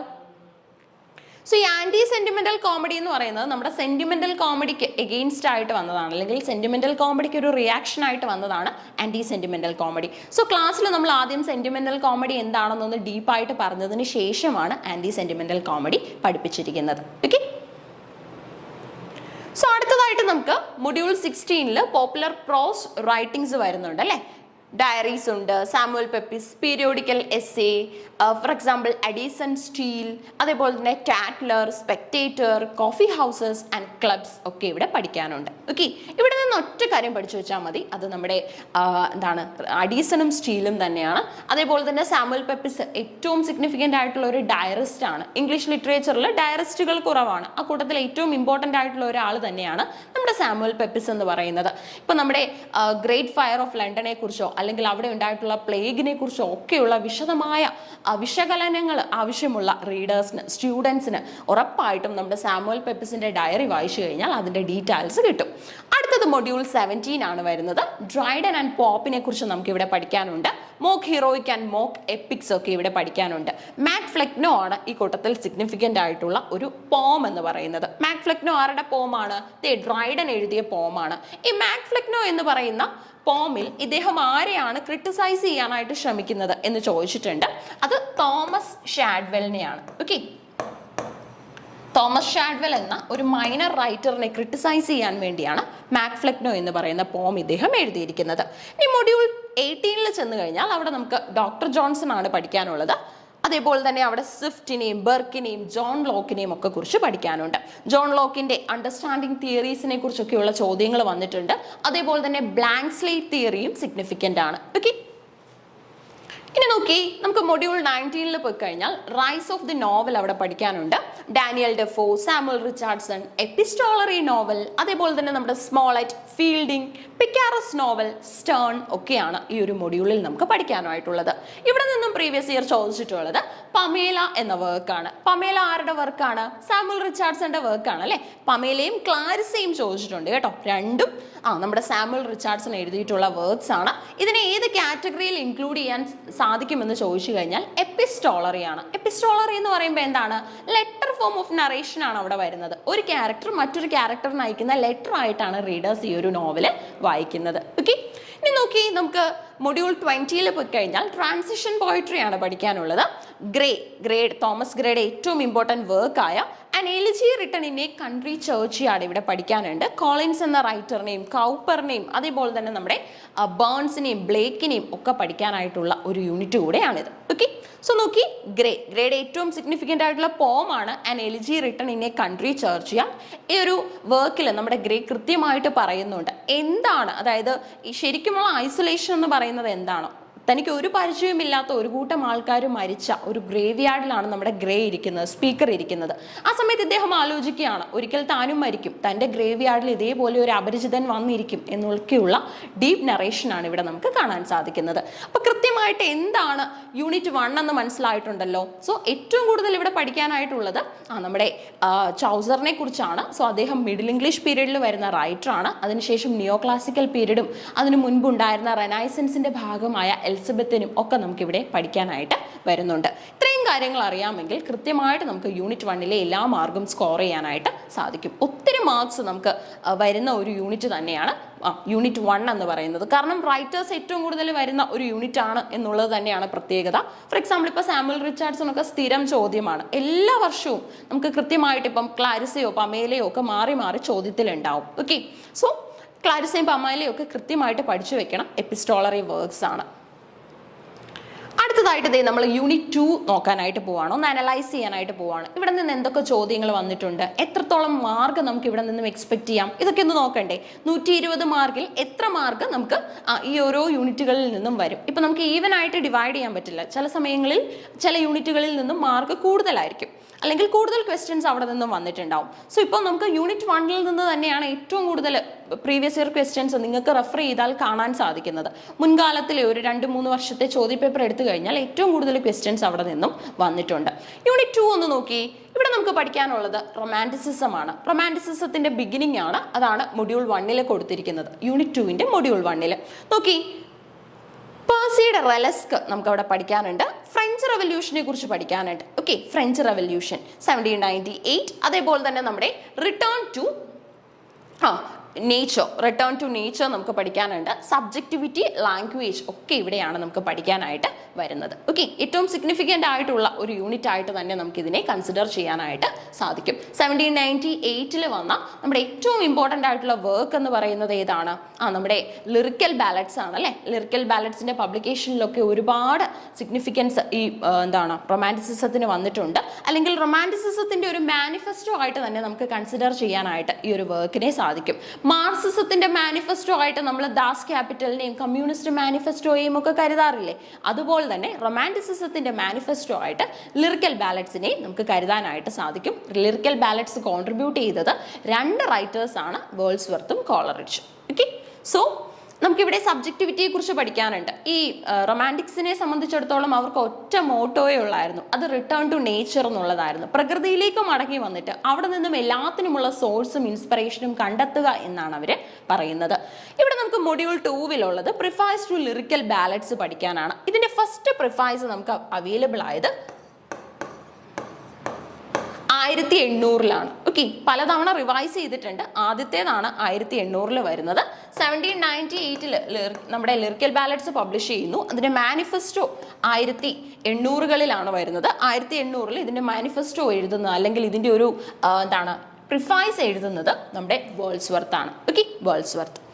അപ്പം 2 പേര് ചേർന്നുള്ള വർക്കാണ് എന്തെന്ന് പറയുന്നത്, ലിറിക്കൽ ബാലഡ് എന്ന് പറയുന്നത്. അത് വേൾഡ്സ്വർത്തും കോളറിഡ്ജുമാണ്. എന്നാൽ അതിന്റെ പ്രിഫൈസ് തയ്യാറാക്കുന്നത് വേൾഡ്സ്വർത്ത് മാത്രമാണ്. ഓക്കെ, ഇനി മൊഡ്യൂൾ 3 പോയി കഴിഞ്ഞാൽ അവിടെ നമുക്കുള്ളത് ഏർലി റൊമാൻറ്റിക്സ് ആണ്. ആദ്യം അല്ലെങ്കിൽ റൊമാൻറ്റിക്സിന്റെ ഫസ്റ്റ് കാറ്റഗറിയിലുള്ള റൈറ്റേഴ്സിനെ ഇവിടെ പഠിക്കാനുണ്ട്. വേൾഡ്സ്വർത്തും കോളറിഡ്ജും തന്നെയാണ്. അവരുടെ ലിറിക്സും ഓഡും ഒക്കെ നമുക്ക് ഇവിടെയാണ് പഠിക്കാനായിട്ട് വരുന്നത്. ഓഡും ലിറിക്കും തമ്മിലുള്ള വ്യത്യാസം എന്താണ്, അല്ലെങ്കിൽ അത് എഴുതുമ്പോഴുള്ള മാറ്റങ്ങൾ എന്തൊക്കെയാണ് എന്നൊക്കെ അവിടെ നമ്മൾ പഠിച്ചു പോകുന്നുണ്ട്. ഇനി നമുക്ക് ഇവിടെ പോവുകയാണെങ്കിൽ അതേപോലെ തന്നെ ഇപ്പം നമ്മുടെ ഈ ഒരു ഏരിയയിൽ നിന്ന് വന്ന ചോദ്യമാണെങ്കിൽ ലിറിക്കൽ ബാലറ്റ്സ് തന്നെയാണ്. ഓക്കെ, ലിറിക്കൽ ബാലറ്റ്സിന്റെ പ്രിഫൈസ് ആദ്യമായിട്ട് വന്ന വർഷം ചോദിച്ചിട്ടുണ്ട്. അതേപോലെ തന്നെ ലിറിക്കൽ ബാലറ്റ്സ് കമ്പോസ് ചെയ്തിട്ടുള്ള റൈറ്റേഴ്സ് ആരൊക്കെയാണെന്ന് ചോദിച്ചിട്ടുണ്ട്. ഏറ്റവും കൂടുതൽ പോംസ് ആരുടെയാണ്, ഏറ്റവും കുറച്ച് പോംസ് ആരുടെയാണെന്ന് ചോദിച്ചിട്ടുണ്ട്. ഏറ്റവും കൂടുതൽ പോംസ് കോൺട്രിബ്യൂട്ട് ചെയ്തത് നമ്മുടെ വേൾഡ്സ്വർത്ത് തന്നെയാണ്. കുറച്ച് പോംസ് മാത്രമാണ് കോളറിഡ്ജ് കോൺട്രിബ്യൂട്ട് ചെയ്തിട്ടുള്ളത്. കോളറിഡ്ജിന്റെ ഏറ്റവും സിഗ്നിഫിക്കൻ്റ് ആയിട്ടുള്ള ഒരു പോം പറയുകയാണെങ്കിൽ അത് നമ്മുടെ മറൈനറിന്റെ പോം ആണല്ലേ. സോ ആൽബട്രോസ് മറൈനറും ഒക്കെയുള്ള ആ ഒരു rhyme of the ancient mariner എന്ന പോം ഏത് കാറ്റഗറിയിലാണ്, ലിറിക്കൽ ബാലറ്റ്സിന്റെ കാറ്റഗറിയിലാണ് ആദ്യമായിട്ട് പബ്ലിഷ് ചെയ്യുന്നത്. ഓക്കെ, ഇനി നമുക്ക് മൊഡ്യൂൾ 4 ഒന്ന് ചെക്ക് ചെയ്യാം. ലേറ്റർ റൊമാൻറ്റിക്സ് ആണ്. ബൈറൺ, ഷെല്ലി, കീറ്റ്സ് റൈറ്റേഴ്സിനെയാണ് നമുക്ക് ഇവിടെ നിന്നും പഠിക്കാനുള്ളത്. ഓക്കെ, റെയർ ആണ് അവിടെ നിന്നും വന്നിട്ടുള്ള ക്വസ്റ്റ്യൻസ് എന്ന് പറയുന്നത്. ഇനി മൊഡ്യൂൾ 5 പോയി കഴിഞ്ഞാൽ അവിടെ ഗോത്തിക് നോവൽസ് ഉണ്ട്. മേരി ഷെല്ലി സിഗ്നിഫിക്കൻ്റ് ആണ്. മേരി ഷെല്ലിയുടെ ഫ്രാങ്കൻസ്റ്റീൻ എന്ന വർക്ക് നമുക്ക് ചോദിച്ചിട്ടുള്ളതാണ്. പ്രീവിയസ് ഇയർ ക്വസ്റ്റ്യൻ അവിടെ നിന്നും വന്നത്. അതേ മൊഡ്യൂൾ 5 നമ്മുടെ മേരി ഷെല്ലിയിൽ നിന്നാണ്, മേരി ഷെല്ലിയുടെ ഫ്രാങ്കൻസ്റ്റീൻ. ഇനി നോക്കി, ഹൊറൈസ് വാൽപോൾ ഒരു ഫേമസ് റൈറ്റർ ആണ്. റൈറ്ററിന്റെ ക്വസ്റ്റ്യൻസ് നമുക്ക് എക്സ്പെക്ട് ചെയ്യാം. ഹിസ്റ്ററിക്കൽ നോവൽസിൽ പോയി കഴിഞ്ഞാൽ വാൾട്ടർ സ്കോട്ടിന്റെ നോവലുകളുടെ ഒരു പ്രത്യേകത എന്ന് പറയുന്നത് ഇതിനെയൊക്കെ തന്നെ നമ്മൾ ഡൊമസ്റ്റിക് നോവൽ കാറ്റഗറിയിലും വേവർലി നോവൽസ് ആയിട്ടും ഒക്കെ കൺസിഡർ ചെയ്യാറുണ്ട്. ജെയിൻ ഓസ്റ്റിന്റെ പ്രത്യേകത പറയുകയാണെങ്കിൽ ഡൊമസ്റ്റിക് നോവൽസിന്റെ ഒരു റൈറ്റർ ആണ്. ഓക്കെ, ഏറ്റവും കൂടുതൽ ഡൊമസ്റ്റിക് നോവൽസ് കോൺട്രിബ്യൂട്ട് ചെയ്തിട്ടുള്ളത് ലിറ്ററേച്ചറിൽ ജെയിൻ ഓസ്റ്റിൻ ആണ്. അപ്പോൾ ജെയിൻ ഓസ്റ്റിനെ പഠിച്ചിട്ട് പോകണം. ഈ മൊഡ്യൂൾ 7 പോയി കഴിഞ്ഞാൽ അവിടെ നമുക്ക് പ്രോസ് ആണ്, ഇംഗ്ലീഷ് പ്രോസ് ആണ് പഠിക്കാനുള്ളത്. ലാംബ് എന്ന് പറയുമ്പോൾ നമ്മുടെ ചാൾസ് ലാംബ് തന്നെയാണ്. മേരി ലാംബിന്റെ ബ്രദറായ ചാൾസ് ലാംബിന്റെ പ്രത്യേകത എന്ന് പറയുന്നത് ഏറ്റവും സിഗ്നിഫിക്കൻ്റ് ആയിട്ടുള്ള ഒരു പേഴ്സണൽ എസ്സേയിസ്റ്റ് അല്ലെങ്കിൽ പ്രിൻസ് ഓഫ് പേഴ്സണൽ എസ്സേസ് എന്നൊക്കെ നമ്മൾ വിളിക്കുന്നത് ചാൾസ് ലാംബിനെയാണ്. ഹാസ്ലിറ്റിനെയും ലേഹണ്ടിനെയും ഡീക്വൻസിയും ഒക്കെ പഠിക്കാനായിട്ടുള്ളത് ഇവിടെയാണ്. ഈ കൂട്ടത്തിൽ ഏറ്റവും സിഗ്നിഫിക്കൻ്റ് റൈറ്റർ അല്ലെങ്കിൽ എപ്പോഴും ചോദ്യങ്ങൾ വരുന്ന റൈറ്റർ എന്ന് പറയുന്നത് നമ്മുടെ ചാൾസ് ലാംബാണ്. ഓക്കെ, ഇനി നമുക്ക് പഠിക്കാനായിട്ടുള്ളത് മൊഡ്യൂൾ 8 ഏർലി ഫെമിനിസ്റ്റ് റൈറ്റിംഗ്സ് ആണ്. ഓക്കെ, ഇവിടെ നോക്കി, JS മില്ലർ സിഗ്നിഫിക്കൻ്റ് റൈറ്റർ ആണ്. റൈറ്ററിന്റെ കോൺട്രിബ്യൂഷൻ എന്ന് പറയുന്നത് സബ്ജുഗേഷൻ ഓഫ് വിമൻ എന്ന വർക്കാണ്. സോ ആ ഒരു വർക്ക് നമുക്ക് പഠിച്ചു വെക്കാനുണ്ട് കൃത്യമായിട്ട്. മേരി വൂൾസ്റ്റോൺക്രാഫ്റ്റ് കുറച്ചും കൂടി ഇമ്പോർട്ടൻ്റ് ആണെന്ന് തന്നെ പറയണം. A vindication of the rights of women ആണ് ഏറ്റവും സിഗ്നിഫിക്കൻ്റ് ആയിട്ടുള്ള വർക്ക് എന്ന് പറയുന്നത്. ഇത് കൂടുതൽ സിഗ്നിഫിക്കൻ്റ് ആവാനുള്ള റീസൺ എന്ന് പറയുന്നത് നമ്മുടെ ഫെമിനിസത്തിന് 3 വേവ്സ് ഉണ്ടെന്ന് നിങ്ങൾക്ക് അറിയാമല്ലോ. First wave, second wave, third wave. അപ്പോൾ ഈ ഫസ്റ്റ് വേവ് ഒക്കെ സ്റ്റാർട്ട് ചെയ്യാനായിട്ടുള്ള ഇനിഷ്യേറ്റീവ് തന്നെ നമ്മുടെ മേരി വൂൾസ്റ്റോൺക്രാഫ്റ്റിന്റെ വർക്കായിരുന്നു. ഇനി അടുത്തത് മൊഡ്യൂൾ 9 പോയി കഴിഞ്ഞാൽ beginnings of the Victorian age പഠിക്കാനുണ്ട്. Socio political background, Victorian compromise അടക്കമുള്ള ഫാക്ടേഴ്സ് ആണ് ഇവിടെ വരുന്നത്. സോ ഇവിടെ ഇതൊരു ഇൻട്രൊഡക്ഷൻ ആയിട്ട് വേണം നമ്മൾ കരുതാൻ. അതായത് ഇപ്പം മൊഡ്യൂൾ 10 പോകുന്നതിന് മുൻപുള്ള ഇൻട്രൊഡക്ഷൻ മാത്രമാണ്. ഓക്കെ, സോ വിക്ടോറിയൻ കോംപ്രമൈസ് എന്ന് പറഞ്ഞു കഴിഞ്ഞാൽ ഏറ്റവും കൂടുതൽ, അതായത് ഇംഗ്ലണ്ടിൽ ഗ്രേറ്റ് എക്സിബിഷൻ നടക്കുന്നത് നമ്മുടെ ക്യൂൻ വിക്ടോറിയയുടെ സമയത്താണ്. ബാക്കി എല്ലാ രാജ്യങ്ങളെയും ഭയപ്പെടുത്തുന്ന രീതിയിൽ ഇംഗ്ലണ്ട് ഒരു ടോട്ടലിറ്റേറിയൻ പവർ ആണെന്ന് സ്ഥാപിച്ചെടുക്കുകയായിരുന്നു ഇവരുടെ ലക്ഷ്യം. ദ സൺ നെവർ സെറ്റ്സ് എന്നുള്ള സ്ലോഗനൊക്കെ നിങ്ങൾ കേട്ടിട്ടുണ്ടാവും. ഇതൊക്കെ വരുന്നത് വിക്ടോറിയൻ ടൈം പീരീഡിലാണ്. ഓക്കെ, ഇനി നോക്കി ഇവിടെ നമുക്ക് മൊഡ്യൂൾ 10 പോയി കഴിഞ്ഞാൽ വിക്ടോറിയൻ പോയട്രി ആണ് പഠിക്കാനുള്ളത്. വിക്ടോറിയൻ ടൈം പീരീഡിലെ പോയിറ്റ്സ്, അതായത് Tennyson, Alfred Lord Tennyson, okay, poet laureate ആയ വ്യക്തിയാണ്. ഡ്രമാറ്റിക് മോണലോഗ് ബ്രൗണിങ്ങിന്റെയും അർണോൾഡിന്റെയും, അർണോൾഡ് എന്ന് പറയുമ്പോൾ നമ്മുടെ മാത്യു അർണോൾഡ് ആണ്. ഓക്കെ, മാത്യു അർണോൾഡിൽ നിന്നും ഒരു ചോദ്യം വന്നിട്ടുണ്ട്, ടച്ച് സ്റ്റോൺ മെത്തേഡ് പോപ്പുലറൈസ് ചെയ്തത് ആരാണെന്ന് ചോദിച്ചിട്ടുണ്ട് സെറ്റിൽ. സോ അത് നമ്മുടെ മാത്യു അർണോൾഡ് ആണ്. ഓക്കെ, റോബർട്ട് ബ്രൗണിങ്ങും സിഗ്നിഫിക്കൻ്റ് ആയിട്ട് തന്നെയുള്ള ഒരു റൈറ്ററാണ്. ഈ കാര്യങ്ങളൊക്കെ നമുക്ക് ഇവിടെയാണ് പഠിച്ചു വെക്കാനായിട്ട് ഉള്ളത്. ഓക്കെ, സോ നെക്സ്റ്റ് മൊഡ്യൂൾ നമുക്ക് നോക്കാം. നമ്മുടെ മൊഡ്യൂൾ 11 എന്ന് പറയുന്നത് പ്രീ റാഫ്ലൈറ്റ്സ് ആണ്. ഓക്കെ, ഇംഗ്ലീഷ് ലിറ്ററേച്ചറിലെ പ്രീ റാഫ്ലൈറ്റ്സിനെ നമ്മൾ പഠിക്കുന്നത് ഇവിടെയാണ്. നോക്കി, DG റോസേറ്റി തന്നെയാണ് ആദ്യത്തെ റൈറ്റർ എന്ന് പറയുന്നത്. ഡാൻറ്റി ഗബ്രിയൽ റോസേറ്റി ആണ് DG റോസേറ്റി എന്ന് പറയുന്നത്. നമ്മുടെ പ്രീ റാഫ്ലൈറ്റ്സിന്റെ ഫൗണ്ടർ ആയിട്ട് തന്നെ നമുക്ക് ഇദ്ദേഹത്തിനെ കൺസിഡർ ചെയ്യാൻ പറ്റും. ഇദ്ദേഹത്തിന്റെ സഹോദരിയാണ് ക്രിസ്റ്റീന റോസേറ്റി എന്ന് പറയുന്നത്. ഓക്കെ, ഇനി നോക്കി, AC സിൻബേണിനെ ഇവിടെ പഠിക്കാനുണ്ട്. വില്യം മോറിസ് എന്ന റൈറ്ററിനെയും നമുക്ക് ഇവിടെയാണ് പഠിക്കാനായിട്ട് വരുന്നത്. ഓക്കെ, ഇപ്പൊ പ്രീ റാഫ്ലൈറ്റ്സ് ഒരുപാട് നമ്മുടെ റൊമാൻറ്റിക്സിൽ നിന്നും ഇൻസ്പയർഡ് ആയിട്ടുണ്ട്. ഇവരുടെ സ്ലോഗൻ എന്ന് പറയുന്നത് ബാക്ക് ടു നേച്ചർ എന്നുള്ളതാണ്. Okay, back to nature slogan ആണ് ഇവർ പോപ്പുലറൈസ് ചെയ്യുന്നത്. എങ്കിൽ പോലും പ്രീ റാഫ്ലൈറ്റ്സിന്റെ സ്ലോഗൻ ഏതാണെന്ന് സ്പെസിഫൈ ചെയ്ത് ചോദിച്ചു കഴിഞ്ഞാൽ അതിന്റെ ആൻസർ വരുന്നത് ആർട്ട് ഫോർ ആർട്ട് സേക്ക് എന്നാണ്. Art for art sake. ആർട്ടിന്റെ ലക്ഷ്യം എന്താണ്? ആർട്ട് സേക്ക് തന്നെയാണ്. അതായത് ഒരു ആർട്ടിന്റെ ലക്ഷ്യം എന്ന് പറയുന്നത് ഒരിക്കലും അതിലൂടെ നമ്മൾ എഡ്യൂക്കേഷൻ അല്ലെങ്കിൽ നോളജ് ഷെയർ ചെയ്യുക എന്നുള്ളതല്ല, ഈസ്തറ്റിക് പ്ലഷർ ഡിറൈവ് ചെയ്യുക എന്നുള്ളത് തന്നെയാണ് ഏറ്റവും ബേസിക് ആയിട്ടുള്ള ആർട്ടിന്റെ ലക്ഷ്യം. അപ്പൊ ആർട്ട് ഫോർ ആർട്ട് സേക്ക് എന്ന സ്ലോഗൻ വരുന്നത് പ്രീ റാഫ്ലൈറ്റ്സിലൂടെയാണ്. ബാക്ക് ടു നേച്ചർ സ്ലോഗനിലും അവർ ഇൻസ്പയർഡ് ആയിരുന്നു. ഇനി അതേപോലെ തന്നെ ഈസ്തെറ്റിസിസം ആണ് നമുക്ക് മൊഡ്യൂൾ 12 പഠിക്കാനുള്ളത്. ഓക്കെ, മൊഡ്യൂൾ 12 ഈസ്തെറ്റിസിസം ആണ്. വാൾട്ടർ പേറ്റർ എന്ന റൈറ്ററിനെയും ആർട്ട് ഫോർ ആർട്ട് സേക്ക് എന്ന പ്രീ റാഫ്ലൈറ്റ്സിന്റെ സ്ലോഗനും ഒക്കെ ഇവിടെ നമുക്ക് പഠിക്കാനായിട്ടുണ്ട്. ഇനി വിക്ടോറിയൻ പ്രോസ് ആണ് നമുക്ക് മൊഡ്യൂൾ 13 വരുന്നത്. സോ ഇവിടെ നിന്നൊക്കെയുള്ള ചോദ്യം അല്ലെങ്കിൽ പ്രീവിയസ് ഇയറിൽ വന്ന ചോദ്യം എന്ന് പറയുന്നത് ആർട്ട് ഫോർ ആർട്ട് സേക്ക് എന്ന സ്ലോഗൻ ആരുമായിട്ട് ലിങ്ക്ഡ് ആണ് എന്ന് ചോദിച്ചു കഴിഞ്ഞാൽ അതിന്റെ ആൻസർ വരുന്നത് പ്രീ റാഫ്ലൈറ്റ് ആണ്. ഓക്കെ, ഇനി ഇതിന്റെ ഫൗണ്ടർ ആയിട്ട് നമ്മൾ കൺസിഡർ ചെയ്യുന്നത് DG റോസേറ്റിയെയാണ്. സോ ഇതിനു മുൻപ് ഈ പ്രീ റാഫ്ലൈറ്റ്സ് എന്ന ഐഡിയ ഒരുപാട് ആൾക്കാർ പോപ്പുലറൈസ് ചെയ്യാൻ ശ്രമിച്ചെങ്കിൽ പോലും പെയിന്ററും റൈറ്ററുമായ DG റോസേറ്റിയാണ് ഇതിന് സിഗ്നിഫിക്കൻസ് കൊടുക്കുന്നത്. ഇനി നമുക്ക് മൊഡ്യൂൾ 13 പഠിക്കാനുള്ളത് വിക്ടോറിയൻ പ്രോസ് ആണ്. Carlyle Arnold, Cardinal Newman, religious prose, ഇതൊക്കെ ഇവിടെ നമുക്ക് പഠിക്കാനായിട്ട് വരുന്ന ഐഡിയാസ് ആണ്. ഓക്കെ, അപ്പം അർണോൾഡ് എന്ന റൈറ്ററിനെ ഇവിടെ നമുക്ക് പഠിക്കാനായിട്ട് വരുന്നുണ്ട്. അർണോൾഡ് ഒരു സിഗ്നിഫിക്കൻറ്റ് റൈറ്റർ തന്നെയാണ്, ഒരു ഓൾറൗണ്ടർ എന്നൊക്കെ നമുക്ക് വിശേഷിപ്പിക്കാൻ സാധിക്കുന്ന ഒരു റൈറ്ററാണ്. റീസൺ എന്ന് പറയുന്നത് ചോദ്യങ്ങളുടെ ഒരു ലെവൽ നോക്കിയാൽ തന്നെ ഇപ്പം ടച്ച് സ്റ്റോൺ മെത്തേഡ് ചോദിച്ചിട്ടുണ്ട്. ഓക്കെ, ടച്ച് സ്റ്റോൺ റൈറ്ററിൽ നിന്നും ചോദിച്ച ചോദ്യമാണ് കൾച്ചർ ആൻഡ് അനാർക്കി എന്ന് പറഞ്ഞാൽ നമുക്ക് ഒരു എസ്സേ കാണാൻ സാധിക്കും. കൾച്ചർ ആൻഡ് അനാർക്കി, അപ്പൊ ഇത് ആരുടെയാണ് എന്ന് ചോദിച്ചു കഴിഞ്ഞാൽ ആൻസർ വരുന്നത് അർണോൾഡ് ആണ്. ഇനി അതേപോലെ തന്നെ നമുക്ക് ഡോവർ ബീച്ച് അടക്കം ഏറ്റവും സിഗ്നിഫിക്കൻ്റ് ആയിട്ടുള്ള ഒരുപാട് കോൺട്രിബ്യൂഷൻസ് ഒക്കെ ലിറ്ററേച്ചറിൽ കാണാൻ സാധിക്കും. ഇനി നോക്കി, മൊഡ്യൂൾ 14 പോയി കഴിഞ്ഞാൽ വിക്ടോറിയൻ ബയോഗ്രഫിയാണ് ഇവിടെ നമുക്ക് പഠിക്കാനുള്ളത്. ഓട്ടോബയോഗ്രഫി, റസ്കിൻ, ലിറ്റൻ സ്ട്രാച്ചി, അതേപോലെ തന്നെ നമ്മുടെ ലെസ്ലി സ്റ്റീഫൻ, ഈ റൈറ്റേഴ്സിനെയൊക്കെ ഇവിടെ പഠിക്കാനായിട്ട് വരുന്നുണ്ട്. നോക്കി, വിക്ടോറിയൻ ബയോഗ്രഫീസിന് ഏറ്റവും കൂടുതൽ പ്രാധാന്യമുള്ള ഒരു സമയം തന്നെയായിരുന്നു വിക്ടോറിയൻ ലിറ്ററേച്ചർ എന്ന് പറയുന്നത്. ബയോഗ്രഫി എന്ന് പറയുമ്പോൾ എന്താണ്? മറ്റൊരാളുടെ ലൈഫിനെ കുറിച്ച് അനദർ റൈറ്റർ എഴുതുന്നതിനെയാണ് നമ്മൾ ബയോഗ്രഫി എന്ന് പറയുന്നത്. ഇനി ആ റൈറ്റർ തന്നെ റൈറ്ററിന്റെ ലൈഫിനെ കുറിച്ച് എഴുതുകയാണെങ്കിൽ അതിനെ നമ്മൾ എന്ത് പറയും? ഓട്ടോബയോഗ്രഫി എന്ന് പറയും അല്ലേ? ഫേമസ് ആയിട്ടുള്ള ഒരു ഓട്ടോബയോഗ്രഫിക്കുള്ള എക്സാമ്പിൾ ചോദിച്ചു കഴിഞ്ഞാൽ എൻ്റെ കഥ, മൈ സ്റ്റോറി എന്ന കമലാദാസിന്റെ വർക്കിനെ തന്നെ നമുക്ക് ഉദാഹരണമായിട്ട് പറയാനും സാധിക്കും. ഓക്കെ, അപ്പൊ കൃത്യമായിട്ട് മനസ്സിലാക്കി വെക്കുക. മൊഡ്യൂൾ 11 to 14 ഒരു ബേസ് നോക്കുകയാണെങ്കിൽ ചോദ്യങ്ങൾ വളരെ കുറവായിരുന്നു. ഫോർ എക്സാമ്പിൾ ഇപ്പോൾ പ്രീ റാഫ്ലൈറ്റ്സും ഒക്കെ മാത്രമാണ് അവിടെ ചോദ്യമായിട്ട് വന്നിട്ടുള്ളത്. ആർട്ട് ഫോർ ആർട്ട് സേക്ക് എന്ന സ്ലോഗൻ അടക്കമുള്ള കാര്യങ്ങൾ. പക്ഷേ ഇത് ഇവിടെ നോക്കി, ഈ ഒരു ഏരിയാസ് നോക്കിക്കഴിഞ്ഞാൽ ഇപ്പോൾ മൊഡ്യൂൾ 8 to 10 നോക്കിക്കഴിഞ്ഞാൽ ചോദ്യങ്ങളുടെ ലെവൽ കുറച്ചും കൂടെ കൂടുതലായിരുന്നു. Vindication of the rights of women പലതവണ നമുക്ക് ക്വസ്റ്റ്യൻ പേപ്പറിൽ കാണാൻ സാധിക്കും. വ്യത്യസ്തമായിട്ട് പലതവണ ചോദിച്ചിട്ടുണ്ട്. നമ്മുടെ ഫസ്റ്റ് വേവ് ഫെമിനിസത്തിന് റീസൺ ആയത്, അല്ലെങ്കിൽ അതേപോലെ തന്നെ നമ്മുടെ മേരി വൂൾസ്റ്റോൺ ക്രാഫ്റ്റിന്റെ ഏറ്റവും ഇമ്പോർട്ടൻറ്റ് വർക്ക് ഏതാണ് എന്നുള്ള രീതിയിൽ തെറ്റായിട്ടുള്ള ഓപ്ഷൻസ് ഉണ്ടാവും, വേറെ വർക്കുകൾ ഉണ്ടാവും. അതിൽ നിന്ന് മേരി വൂൾസ്റ്റോൺക്രാഫ്റ്റിന്റെ വർക്ക് സെലക്ട് ചെയ്യാൻ ചോദിച്ചിട്ടുണ്ട്. ഇനി അതേപോലെ തന്നെ നമ്മുടെ മേരി ഷെല്ലി എന്ന റൈറ്ററിനെ നമുക്കറിയാം അല്ലേ, മേരി വൂൾസ്റ്റോൺക്രാഫ്റ്റ് ഷെല്ലി എന്നും റൈറ്ററിനെ വിളിക്കാറുണ്ട്. സോ മേരി ഷെല്ലിയുടെ അമ്മയാണ് മേരി വൂൾസ്റ്റോൺക്രാഫ്റ്റ് എന്ന് പറയുന്നത്, നമ്മുടെ PB ഷെല്ലിയുടെ മദർ ഇൻ ലോ ആണ്. ഓക്കെ, അങ്ങനെ ഒരു കണക്ഷൻ കൂടെ ലിറ്ററേച്ചറിൽ എക്സിസ്റ്റ് ചെയ്യുന്നുണ്ട്. സോ ഇവിടെ ചോദ്യങ്ങൾ കൂടുതലാണ്. ഇപ്പം മൊഡ്യൂൾ 8 to 10 കമ്പയർ ചെയ്ത് കഴിഞ്ഞാൽ അല്ലെങ്കിൽ അനലൈസ് ചെയ്ത് കഴിഞ്ഞാൽ ക്വസ്റ്റ്യൻസിന്റെ ഡെപ്തും അതേപോലെ തന്നെ ക്വസ്റ്റ്യൻസിന്റെ നമ്പറും കൂടുതലാണ് 11 to 14 ബേസ് ചെയ്ത് നോക്കിക്കഴിഞ്ഞാൽ. ഇനി നമുക്ക് മൊഡ്യൂൾ 15 വന്നു കഴിഞ്ഞാൽ വിക്ടോറിയൻ നോവൽസ് പഠിക്കാനുണ്ട്. വിക്ടോറിയൻ റിഫോം ആക്റ്റുകൾ ഇവിടെയാണ് വരുന്നത്. Industrialisation, the novels of Charles Dickens ഒക്കെ പഠിക്കാനായിട്ട് വരുന്ന ഒരു ഏരിയ ആണിത്. ചാൾസ് ഡിക്കൻസിന്റെ നോവലുകൾ വളരെ സിഗ്നിഫിക്കൻ്റ് ആണ്, അത് നമുക്ക് പഠിച്ചു പോകണം. ഒന്നും നമുക്ക് സ്കിപ്പ് ചെയ്യാൻ പറ്റില്ല ചാൾസ് ഡിക്കൻസ് എന്ന റൈറ്ററിന്റെ കേസിൽ. ഓക്കെ, ഈ മൊഡ്യൂൾ 16 പോയി കഴിഞ്ഞാൽ ഹാഡി എന്ന റൈറ്ററിനെ കുറിച്ച് നമുക്ക് ഇവിടെ പഠിക്കാനുണ്ട്. ഹാഡി തന്റെ നോവലുകളിലൂടെ പോപ്പുലറൈസ് ചെയ്ത ഒരു പ്ലേസ് ആണ് വെസെക്സ് എന്ന് പറയുന്നത്. അങ്ങനെയാണെങ്കിൽ RK നാരായൺ തന്റെ വർക്കുകളിലൂടെ പോപ്പുലറൈസ് ചെയ്ത ഒരു പ്ലേസ് ഉണ്ടല്ലോ, അതിന്റെ പേരെന്താണ്? Malgudi. Okay, RK Narayan popularise ചെയ്ത പ്ലേസിന്റെ പേര് മാൽഗുഡി എന്നാണ്.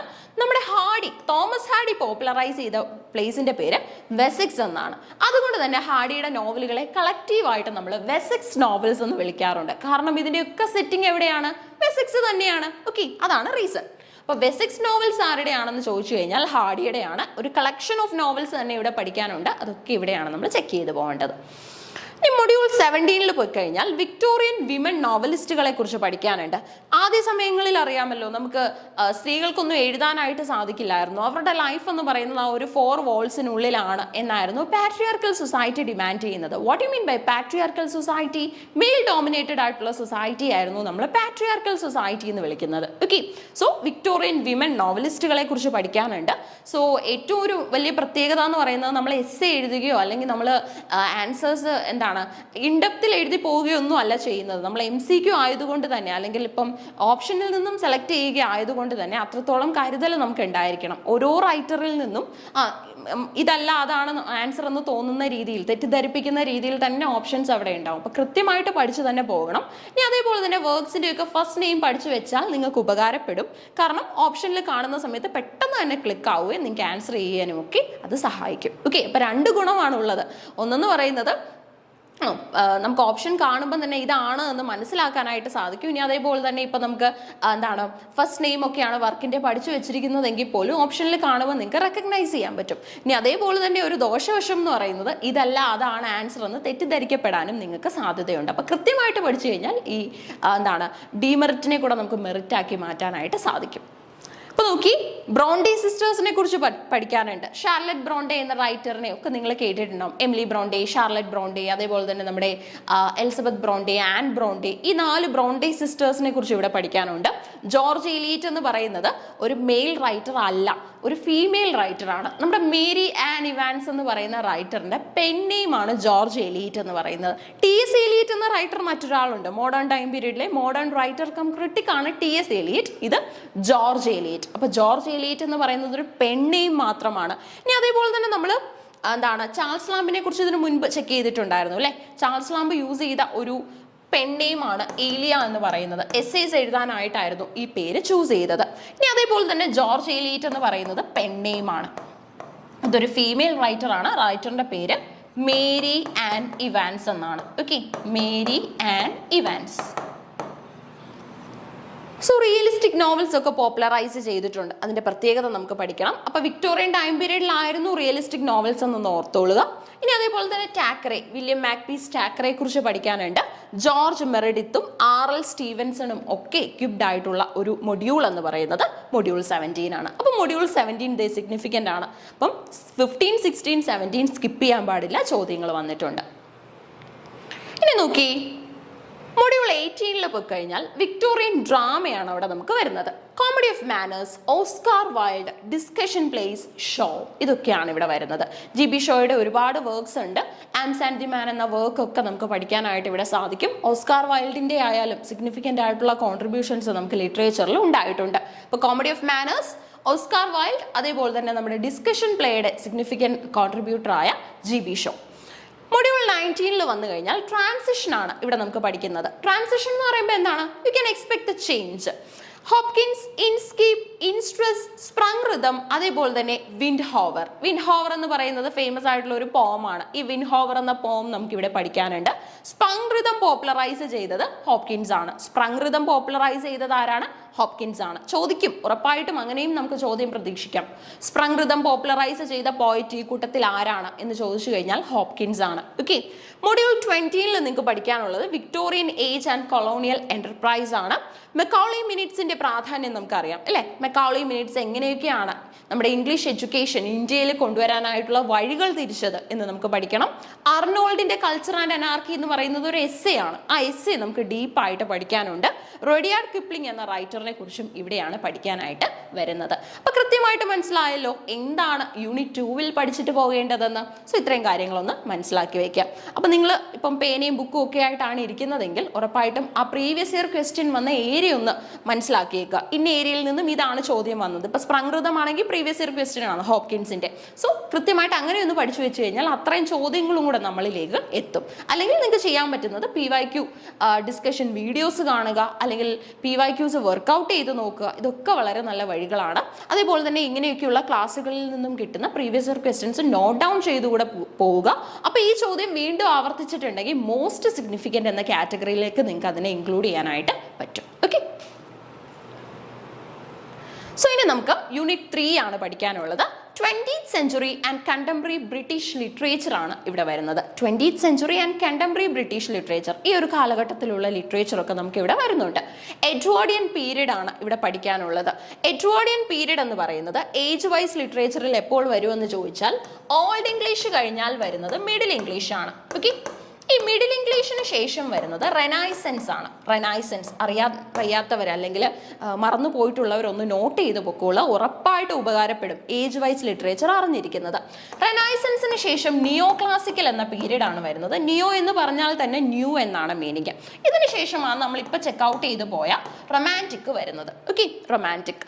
സോ റൊമാൻറ്റിക്കിന് ശേഷം വരുന്നത് വിക്ടോറിയൻ ആണ്. Victorian period in English literature ആണ്. ഈ വിക്ടോറിയന് ശേഷം വരുന്ന സമയമാണ് എഡ്വേർഡിയൻ പീരീഡ് എന്ന് പറയുന്നത്. ആ എഡ്വേർഡിയൻ ആണ് നിങ്ങൾ ഇപ്പോൾ ഇവിടെ കാണുന്നത്, എഡ്വേർഡിയൻ. ഈ എഡ്വേർഡിന് ശേഷം വരുന്നത് ജോർജിയൻ പീരീഡ് ആണ്.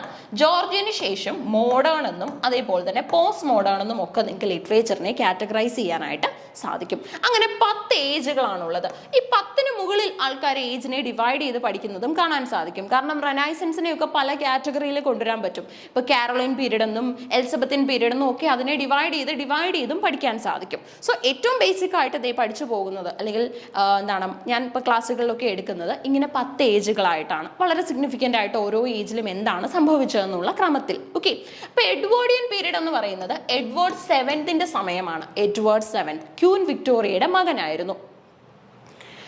വേൾഡ് വാർ ഫസ്റ്റ് നമുക്ക് പഠിക്കാനുണ്ട്. സോഷ്യോ പൊളിറ്റിക്കൽ ബാക്ക്ഗ്രൗണ്ട്, 1ാം ലോക മഹായുദ്ധം ഉണ്ടാകാനായിട്ടുള്ള കാരണങ്ങളും ഭവിഷ്യത്തുകളും ഒക്കെ പഠിക്കാനുണ്ട്. ചോദ്യങ്ങൾ അങ്ങനെ വന്നിട്ടില്ല, പഠിച്ചു വെക്കേണ്ട ഒരു മൊഡ്യൂളായിട്ട് മാത്രം കരുതുക. മൊഡ്യൂൾ 2 പോയി കഴിഞ്ഞാൽ വാർ പോയിറ്റ്സിനെ കുറിച്ച് പഠിക്കാനുണ്ട്. പ്രീവിയസ് ഇയർ ക്വസ്റ്റ്യൻസ് ഒരുപാട് വന്നിട്ടുള്ള ഒരു ഏരിയ ആണ്. ഓക്കെ, റോബർട്ട് ബ്രഗ്, അതേപോലെ തന്നെ വിൽഫ്രഡ് ഓവൻ, സിഗ്ഫ്രഡ് സസൂൺ, ഏറ്റവും സിഗ്നിഫിക്കൻ്റ് ആയിട്ടുള്ള വാർ പോയിറ്റ്സ് ഇവർ തന്നെയാണ്. ഇവരെ കുറിച്ച് ചോദ്യങ്ങൾ വന്നിട്ടുണ്ട്. മിൽട്ടൺ അടക്കമുള്ള റൈറ്റേഴ്സ് വാറിന്റെ ഗ്ലോറിയെ കുറിച്ച് വർണ്ണിക്കുമ്പോൾ, അല്ലെങ്കിൽ വാർ ഒരുപാട് ഗുണം ചെയ്യുന്നു, അല്ലെങ്കിൽ ഒരാൾക്ക് തന്റെ പാട്രിയോട്ടിസം ഒക്കെ ബൂസ്റ്റ് ചെയ്യാനുള്ള അവസരങ്ങൾ നൽകുന്നു എന്ന് പറയുമ്പോൾ വാർ പോയിറ്റ്സ് വന്നിട്ട് അതിന്റെ ഏറ്റവും ഡിവാസ്റ്റേറ്റിംഗ് സൈഡിനെ കുറിച്ച് പറയുന്നുണ്ട്. ട്രെഞ്ചസിലൊക്കെ വളരെയധികം വളഞ്ഞ് അല്ലെങ്കിൽ വളരെയധികം ബെൻഡ് ചെയ്തൊക്കെ നിൽക്കേണ്ടി വരുന്ന മനുഷ്യൻ ജീവനുകളെ കുറിച്ചും, അല്ലെങ്കിൽ തിരിച്ചു വരാൻ പോലും പറ്റില്ല എന്നൊക്കെയുള്ള അവരുടെ മനസ്സിലെ ഒരു ബബിളിന്റെ മാത്രം ലൈഫ് സ്പാൻ ആണ് അവരുടെ ലൈഫിനുള്ളതെന്നൊക്കെയുള്ള തിരിച്ചറിവുകളെ കുറിച്ചൊക്കെ വളരെ വേദനപരമായിട്ട് അല്ലെങ്കിൽ വേദന ജനിപ്പിക്കുന്ന രീതിയിൽ പറഞ്ഞിട്ടുള്ള കവിതകളാണ് ഇത്തരം റൈറ്റേഴ്സ് കോൺട്രിബ്യൂട്ട് ചെയ്തിട്ടുള്ളത്. മൊഡ്യൂൾ 3 പോയി കഴിഞ്ഞാൽ പിങ്ക് പോയിറ്റ്സ് ആണ് അവിടെ വരുന്നത്. ഓഡൻ ആൻഡ് ഹിസ് ഗ്രൂപ്പ് ഇവിടെയാണുള്ളത്. For example W.H. Auden, Cecil Day Lewis, Stephen Spender, അതേപോലെ തന്നെ നമ്മുടെ ലൂയിസ് മാഗ്നീസ്, ഇത്രയും റൈറ്റേഴ്സ് ഉണ്ട്. ഇവിടെ ഏറ്റവും സിഗ്നിഫിക്കൻ്റ് എന്ന് പറയുന്നത് ഓഡൻ ആണ്. ഓഡൻ ആൻഡ് ഹിസ് ഗ്രൂപ്പിൽ നിന്നും ചോദ്യങ്ങൾ വരും. ഓഡൻ്റെ വർക്ക്സ് എല്ലാം പഠിച്ചിട്ട് വേണം പോകാൻ. ഓക്കെ, അപ്പം ഏറ്റവും സിഗ്നിഫിക്കൻ്റ് മൊഡ്യൂൾ 2 തന്നെയാണ് വാർ പോയിറ്റ്സ്. വാർ പോയിറ്റ്സിൻ്റെ വർക്കുകൾ പഠിക്കാതെ ഒരിക്കലും പോകരുത്, കാരണം ചോദ്യങ്ങൾ കൃത്യമായിട്ടുണ്ടാവും. ലാസ്റ്റ് ഇയറിലും നമ്മൾ ചോദ്യം അവിടെ നിന്നും കണ്ടതാണ്. ഇനി നമുക്ക് മൊഡ്യൂൾ മൊഡ്യൂൾ 4 അവൻഗ്രേഡ് റൈറ്റിംഗ്സ് ആണ് വരുന്നത്. പുതിയ ട്രെൻഡ്സ് എന്തൊക്കെയാണ് റൈറ്റിംഗിൽ എന്ന്. സിംബലിസ്റ്റ് മൂവ്മെന്റ് വന്നു. WB യീറ്റ്സും സറിയലിസവും ഡിലൻ തോമസും ഒക്കെ ഇവിടെയാണ് നമുക്ക് പഠിക്കാനുള്ളത്. സിംബലിസത്തിന്റെ ഒരു ഐഡിയ WB യീറ്റ്സിലൂടെയാണ് സ്പ്രെഡ് ചെയ്യുന്നത്. ഡിലൻ തോമസിന്റെ ഏറ്റവും സിഗ്നിഫിക്കന്റ് ആയിട്ടുള്ള ഒരു പോം പ്രീവിയസ് ഇയർ ക്വസ്റ്റ്യൻ ആണ്. അതിന്റെ പേര് പോം ഇൻ ഒക്ടോബർ എന്നാണ്. ഓക്കെ, അപ്പൊ ഈ പോം ഇൻ ഒക്ടോബർ എന്ന് പറയുന്ന പോം എഴുതിയത് ആരാണ് എന്ന് ചോദിച്ചിട്ടുണ്ട്. ഡിലൻ തോമസ് ആണ്. തന്റെ ബർത്ത്ഡേയിൽ ഒരു ലാൻഡ്സ്കേപ്പിന്റെ മുകളിൽ നിന്നിട്ട് ആ ചെറുപ്പത്തിലുള്ള തന്റെ ചൈൽഡ്ഹുഡും ഇപ്പോഴുള്ള ഈ മെച്ചുവേർഡ് ഏജും തമ്മിൽ ഇദ്ദേഹം കമ്പയർ ചെയ്യുകയാണ് ഈ ഒരു പോമിൽ ചെയ്യുന്നത്. ഓക്കെ, ഇനി നമുക്ക് മൊഡ്യൂൾ 5 വരുന്നത് മോഡേണിസ്റ്റ് പോയിട്രി ആണ്. ഹൈ മോഡേണിസ്റ്റ് റൈറ്റേഴ്സിനെയാണ് ഇവിടെ പഠിക്കാനുള്ളത്. എസ്ട്രാ പൗണ്ടും TS എലിയറ്റും ഒക്കെ ഇവിടെയാണ് വരുന്നത്. സോ ഏറ്റവും സിഗ്നിഫിക്കൻ്റ് ആയിട്ടുള്ള യൂണിറ്റ് അല്ലെങ്കിൽ മൊഡ്യൂള് ഇവിടെ ഏതാണെന്ന് ചോദിച്ചു കഴിഞ്ഞാൽ അത് ഈ മോഡേണിസ്റ്റ് പോയിട്രി തന്നെയാണ്. റീസൺ മറ്റൊന്നും അല്ല, എസ്ട്രാ പൗണ്ടും TS എലിയറ്റും ഇതിന്റെ ഭാഗമാണ് എന്നുള്ളത് തന്നെയാണ്. എസ്ട്രാ പൗണ്ടിനെ നമ്മൾ കൺസിഡർ ചെയ്യുന്നത് തന്നെ ഇമേജസത്തിന്റെ ഫൗണ്ടർ ആയിട്ടാണ്. അപ്പൊ ഇമേജസത്തിന്റെ ഫൗണ്ടർ ആരാണെന്ന് ചോദിച്ചു കഴിഞ്ഞാൽ ആൻസർ കിട്ടി. എന്താണ്? അത് നമ്മുടെ എസ്ട്രാ പൗണ്ട് ആണ്. ഇനി TS എലിയറ്റിൽ നിന്ന് എന്തൊക്കെ ചോദ്യങ്ങൾ വരാമെന്ന് ചോദിച്ചു കഴിഞ്ഞാൽ ഹാംലെറ്റ് ആൻഡ് ഹിസ് പ്രോബ്ലംസ് എന്ന എസ്സേ നിങ്ങൾ കേട്ടിട്ടില്ലേ? അത് എഴുതിയത് ആരാണ്? TS എലിയറ്റ് ആണ്. Hamlet and his problems. ഇനി അതേപോലെ തന്നെ നമ്മുടെ ട്രഡീഷണൽ ആൻഡ് ഇൻഡിവിജ്വൽ ടാലന്റിനെ കുറിച്ചും ഇനി അതേപോലെ തന്നെ വ്യത്യസ്തമായിട്ടുള്ള പല വർക്ക്സ് ഇൻക്ലൂഡിങ് ദ വേസ്റ്റ്ലാൻഡ് എന്ന് പറയുന്ന പോം കോൺട്രിബ്യൂട്ട് ചെയ്തത് എലിയറ്റ് ആണ്, മറക്കാൻ പാടില്ല. ഇത്തരം കാര്യങ്ങളൊക്കെ പ്രതീക്ഷിച്ചിട്ട് വേണം എക്സാമിന് പോകാൻ. അപ്പൊ TS എലിയറ്റിൽ നിന്നും ഒരു ക്വസ്റ്റ്യൻ പേപ്പറിൽ തന്നെ നമുക്ക് 5 ക്വസ്റ്റ്യൻസ് വരെ വന്ന വർഷങ്ങൾ ഉണ്ടായിട്ടുണ്ട്. TS എലിയറ്റ് അത്രത്തോളം സിഗ്നിഫിക്കൻ്റ് ആണ്, മോഡേൺ റൈറ്റർ ആണ്. ഓക്കെ, ഇനി മൊഡ്യൂൾ 6 പോയി കഴിഞ്ഞാൽ അവിടെ വേഴ്സ് ഡ്രാമയാണ് നമുക്ക് പഠിക്കാനുള്ളത്. ക്രിസ്റ്റഫർ ഫ്രൈയും TS എലിയറ്റും അവിടെയും വരുന്നുണ്ട്. ഓക്കെ, അപ്പോൾ TS എലിയറ്റിന്റെ വർക്ക്സ് ഒക്കെ തന്നെ ഒരു സ്ഥലത്ത് തന്നെ നമുക്ക് എഴുതിയിട്ട് പഠിക്കാൻ പറ്റും. ഒരു 2 പേജോളം എക്യുപ്പ് ആവാനുള്ള കണ്ടന്റ് അവിടെ നിന്ന് തന്നെ കിട്ടും. ഇനി മൊഡ്യൂൾ 7 പോയി കഴിഞ്ഞാൽ വേൾഡ് വാർ സെക്കൻഡ് നമുക്ക് പഠിക്കാനുണ്ട്. അതിന്റെ ആഫ്റ്റർ എഫക്ട്സ് എന്തൊക്കെയായിരുന്നെന്നും പഠിക്കാനുണ്ട്. വേൾഡ് വാർ സെക്കൻഡിന് ശേഷം എല്ലാ രാജ്യങ്ങളും ആ ഒരു ഗ്രേറ്റ് ഡിപ്രഷനിലേക്കൊക്കെ പോകുന്ന അവസ്ഥ ഉണ്ടാകുന്നുണ്ട് അല്ലേ. Movement poetry, Philip Larkin, Tom Gunn അടക്കമുള്ള റൈറ്റേഴ്സ് ഇവിടെയാണ് വരുന്നത്. സോ വേൾഡ് വാർ ഫസ്റ്റും സെക്കൻഡും വിത്ത് ഇയർ വേണം പഠിച്ചു വെക്കാൻ, കാരണം അതിന്റെ ഇയർ ഒക്കെ ചോദിച്ചിട്ടുണ്ട്. അതൊന്നും തെറ്റിക്കാൻ പാടില്ല, കാരണം വളരെ ഈസി ആയിട്ടുള്ള കാര്യങ്ങൾ നമ്മുടെ കയ്യിൽ നിന്ന് മാർക്ക് പോകാനായിട്ട് പാടില്ല. ഇൻഡയറക്റ്റ് ആയിട്ടുള്ള ചോദ്യങ്ങളാണെങ്കിൽ പിന്നെയും നമുക്ക് എന്താണ് ഒരുപക്ഷെ അത് ഇൻഡയറക്റ്റ് ആയതുകൊണ്ടാണെന്ന് പറയാം. ഇതിന്റെ കേസിൽ ഡയറക്റ്റ് ക്വസ്റ്റ്യൻ ആണ്, ഒരിക്കലും തെറ്റിക്കരുത്. സോ നമ്മൾ മൊഡ്യൂൾ 7 വരെ ചെക്ക് ചെയ്തു അല്ലേ. ഇനി നമുക്ക് മൊഡ്യൂൾ 8 ആണ് വരുന്നത്. സീമസ് ഹീനിയെ കുറിച്ചും അതേപോലെ തന്നെ നമ്മുടെ ആൻഡ്രൂ മോഷനെ കുറിച്ചും പഠിക്കാനുണ്ട്. ടെഡക്സ് എന്ന് തന്നെയാണ് ഈ ഒരു മൊഡ്യൂളിന്റെ പേര് തന്നെ വരുന്നത്. ടെഡക്സ് എന്ന് പറയുന്നത് നമ്മുടെ സിൽവിയ പ്ലാത്തിന്റെ ഹസ്ബൻഡ് ആയിരുന്നു. ഓക്കെ, സിൽവിയ പ്ലാത്തിന്റെ ബർത്ത്ഡേ ലെറ്റേഴ്സ് എന്ന് പറഞ്ഞിട്ട് ടെഡക്സ് ഒരു കളക്ഷൻ എഴുതിയിട്ടുണ്ട്. അതിനകത്തിൽ സിൽവിയ പ്ലാത്തുമായിട്ടുള്ള ലൈഫിൽ ഉണ്ടായ പ്രോബ്ലംസിനെ കുറിച്ചൊക്കെ എഴുതാനായിട്ട് റൈറ്റർ ശ്രമിച്ചിട്ടുണ്ട്.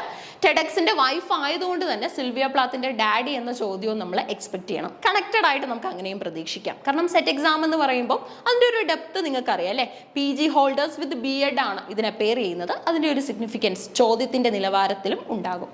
ഇനി അടുത്തത് മൊഡ്യൂൾ 9 ആണ് നമുക്കുള്ളത്. പ്രോസ് ആണ്. GK ചെസ്റ്റർട്ടൺ തന്നെയാണ് ടൈറ്റിൽ റൈറ്റർ ആയിട്ട് വരുന്നത്. ഒപ്പം തന്നെ നമുക്ക് മാക്സ് ബീർബോമിനെയും അതേപോലെ തന്നെ ബെർട്രാൻഡ് റസ്സലിനെയും കൂടെ പഠിച്ചു വെക്കാനുണ്ട്. GK ചെസ്റ്റർട്ടണിൽ നിന്നാണ് ഇതുവരെ ചോദ്യങ്ങൾ കണ്ടിട്ടുള്ളത്. മൊഡ്യൂൾ 10 നമുക്ക് പഠിക്കാനുള്ളത് 20th സെഞ്ചുറി നോവലുകളാണ്. ഏതൊക്കെയാണ് വരുന്നത്? വിർജീനിയ വൂൾഫിന്റെ മോഡേൺ ഫിക്ഷൻ, അതേപോലെ തന്നെ ജോസഫ് കോൺറാഡ് എന്ന റൈറ്ററിനെ കുറിച്ച് വരുന്നുണ്ട്. ജോസഫ് കോൺറാഡിന്റെ പ്രത്യേകത എന്താണെന്ന് ചോദിച്ചു കഴിഞ്ഞാൽ ഏറ്റവും കൂടുതൽ വോയേജ് റിലേറ്റഡ് ആയിട്ടുള്ള നോവലുകൾ എഴുതിയിട്ടുണ്ട്. വോയേജ് എന്ന് പറയുമ്പോൾ എന്താണ്? കടൽ മാർഗം നടത്തുന്ന യാത്രകളെ നമുക്ക് എന്തെന്ന് വിളിക്കാം? വോയേജ് എന്ന് വിളിക്കാം അല്ലേ. സോ നമ്മൾ അല്ലാതെ ട്രാവൽ ചെയ്യുന്നു, കടലിലൂടെ ആണെങ്കിൽ നമ്മൾ വോയേജ് നടത്തുന്നു എന്നാണ് പറയുന്നത്. വിർജീനിയ വൂൾഫ് എന്ന റൈറ്ററിനെ കുറിച്ച് പഠിക്കാനുണ്ട്. ഏറ്റവും സിഗ്നിഫിക്കൻ്റ് എന്ന് പറയുന്നത് മോഡേൺ ഫിക്ഷൻ തന്നെയാണ്. ഇനി അതേപോലെ തന്നെ room of one's own significant ആണ്. Okay, room of one's own മനസ്സിലാക്കി വെക്കണം. ഇനി അതേപോലെ തന്നെ മൊഡ്യൂൾ 11 പോയി കഴിഞ്ഞാൽ ഏർലി മോഡേണിസം പഠിക്കാനുണ്ട്. DH ലോറൻസിന്റെ ആ ഒരു സൈക്കോളജിക്കൽ നോവലുകളൊക്കെ പഠിക്കാനായിട്ട് ഇവിടെയാണ് വരുന്നത്. ഓക്കെ, DH ലോറൻസിന്റെ സൈക്കോളജിക്കൽ ആയിട്ടുള്ള നോവലുകൾ. DH ലോറൻസിൽ നിന്നും പ്രീവിയസ് ഇയർ ക്വസ്റ്റ്യൻ വന്നതാണ്. ഓക്കെ, മൊഡ്യൂൾ 12 പോയി കഴിഞ്ഞാൽ സ്ട്രീം ഓഫ് കോൺഷ്യസ്നെസ് ആണ് പഠിക്കുന്നത്. വിർജീനിയ വൂൾഫ് വീണ്ടും ഇവിടെയും വരുന്നുണ്ട്.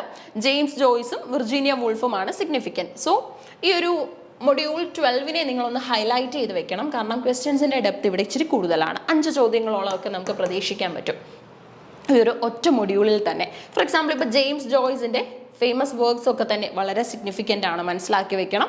ഇനി അതേപോലെ തന്നെ വിർജീനിയ വൂൾഫും സിഗ്നിഫിക്കൻ്റ് റൈറ്റർ ആണ്. സ്ട്രീം ഓഫ് കോൺഷ്യസ്നെസ് എന്ന മെത്തേഡാണ് ഇവർ പോപ്പുലറൈസ് ചെയ്യാനായിട്ട് രണ്ടുപേരും ശ്രമിച്ചിട്ടുള്ളത്.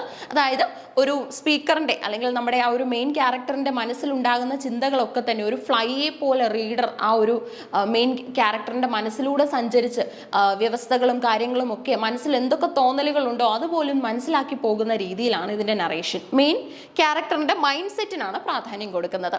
മൊഡ്യൂൾ 13 പോയി കഴിഞ്ഞാൽ ഡിസ്റ്റോപ്പിയൻ ലിറ്ററേച്ചർ ആണ് ഇവിടെ നിങ്ങൾക്ക് കാണാൻ പറ്റുന്നത്. ഡിസ്റ്റോപ്പിയ എന്ന് പറഞ്ഞാൽ എന്താണ്? ഉട്ടോപ്പിയയുടെ ഓപ്പോസിറ്റ് ആയിട്ട് നമുക്ക് കൺസിഡർ ചെയ്യാൻ പറ്റും. ഉട്ടോപ്പിയ മീൻസ് നമ്മുടെ തോമസ് മൂറിന്റെ ഉട്ടോപ്പിയ അല്ലെ. ഉട്ടോപ്പിയ എന്ന് പറഞ്ഞാൽ ഒരു ഇമാജിനറി ലാൻഡ് ആണ്. അവിടെ റൂൾസോ റെഗുലേഷൻസോ ഒന്നുമില്ല. എല്ലാ ആൾക്കാരും ഹാപ്പി ആയിട്ട് ജീവിക്കുന്ന ഒരു രീതി. ഫോർ എക്സാമ്പിൾ ഇപ്പം നമ്മൾ നമ്മുടെ ഒരു പഴയ മാവേലിയുടെ കാലഘട്ടമൊക്കെ പറയില്ലേ, അതുപോലെ നമുക്ക് ഇതിനെയും കൺസിഡർ ചെയ്യാനായിട്ട് ഉട്ടോപ്പിയയും കൺസിഡർ ചെയ്യാനായിട്ട് സാധിക്കും. കാരണം ഒരു തരത്തിലുള്ള നിബന്ധനകളോ അല്ലെങ്കിൽ ഇപ്പം സ്വത്തുക്കളുടെ പേരിലോ അല്ലെങ്കിൽ അതിനൊന്നും ബൗണ്ടറി കെട്ടിവെക്കുന്ന രീതിയോ ഒന്നും ഇല്ലാത്ത ഒരു വ്യവസ്ഥയാണ് ഉട്ടോപ്പിയ എന്ന് പറയുന്നത്.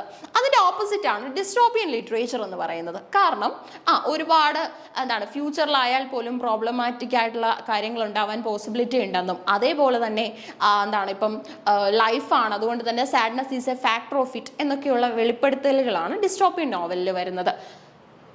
ഇവിടെ നമുക്ക് ഹക്സ്ലിയെയും അതേപോലെ തന്നെ ഓർവെലിനെയും ഒക്കെ പഠിക്കാനായിട്ടുണ്ട്. ഏറ്റവും ഇമ്പോർട്ടൻ്റ് ആയിട്ടുള്ള റൈറ്റേഴ്സ് ആണ്. ജോർജ് ഓർവെലിന്റെ ആനിമൽ ഫാം എന്ന വർക്ക് ഓർക്കുന്നുണ്ടാവും. സിഗ്നിഫിക്കൻറ്റ് കോൺട്രിബ്യൂഷൻ ആണ്. ഇതിനെ നമ്മളൊരു നോവലായിട്ടാണ് കൺസിഡർ ചെയ്യുന്നത്. നോവലിലെയും ഷോർട്ട് സ്റ്റോറിയും ഉണ്ട്. നോവൽ എന്ന് പറഞ്ഞാൽ എന്താണ്? ഏറ്റവും വലുതാണ്. സിംഗിൾ സിറ്റിംഗിൽ അങ്ങനെ തീർക്കാൻ പറ്റില്ല. ഇനി അതിന്റെ ചെറിയതിനെ നമ്മൾ നോവല്ല എന്ന് പറയും. സോ ആനിമൽ ഫാം ഒരു നോവലാണ്. ഏറ്റവും ബ്രീഫ് വണ്ണിനെ നമ്മൾ എന്താണ്, ഒരു 4 to 5 പേജിൽ ഒതുങ്ങുന്നതിനെ നമ്മൾ ഷോർട്ട് സ്റ്റോറി എന്ന് പറയും. മൊഡ്യൂൾ 14 പോസ്റ്റ് വാർ ഫിക്ഷൻ ആണ് പഠിക്കാനുള്ളത്. വില്യം ഗോൾഡിംഗ്, കിങ്സ്ലി ആമിസ്, അതേപോലെ തന്നെ നമ്മുടെ ജോൺ വെയിൻ, ഒപ്പം തന്നെ അലൻ സിൽട്ടോ, ഇത്രയും റൈറ്റേഴ്സിനെ ഇവിടെ പഠിക്കാനുണ്ട്. കൂട്ടത്തിൽ ഏറ്റവും സിഗ്നിഫിക്കൻ്റ് എന്ന് പറയുന്നത് നമ്മുടെ ആമിസും ഒപ്പം തന്നെ ഗോൾഡിങ്ങും തന്നെയാണ്. ഓക്കെ, സോ അവർക്കൊന്ന് ടിക്ക് കൊടുത്തേക്കുക. ഏറ്റവും ഇമ്പോർട്ടൻറ്റ് റൈറ്റർ ആണ്, അല്ലെങ്കിൽ സ്കിപ്പ് ചെയ്യാൻ പാടില്ല എന്ന നിലയിൽ. ഇനി മൊഡ്യൂൾ 15 പോയി കഴിഞ്ഞാൽ ഡ്രാമയാണ് നമുക്ക് പഠിക്കാനുള്ളത്. The new drama, Ibsen, Henrique Ibsen, അതേപോലെ തന്നെ ആൻഡ് ഹിസ് ഇൻഫ്ലുവൻസ് ഷോ, ഇത്രയും കാര്യങ്ങൾ നമുക്ക് പഠിക്കാനുണ്ട്. ഇബ്സനെ കുറിച്ചും ഷോയെ കുറിച്ചുമാണ് പഠിക്കാനുള്ളത്. ഹെൻറിക് ഇബ്സന്റെ ഡ്രാമാസ് വളരെ നല്ലൊരു മീൻസ് വളരെയധികം ഇൻട്രസ്റ്റോട് കൂടി തന്നെ നമ്മുടെ റീഡേഴ്സിന് മനസ്സിലാക്കി പോകാനായിട്ട് സാധിക്കും. ഷോയും അത്തരം സിഗ്നിഫിക്കൻ്റ് ആയിട്ടുള്ള GB ഷോയും സിഗ്നിഫിക്കൻ്റ് റൈറ്റർ തന്നെയാണ്.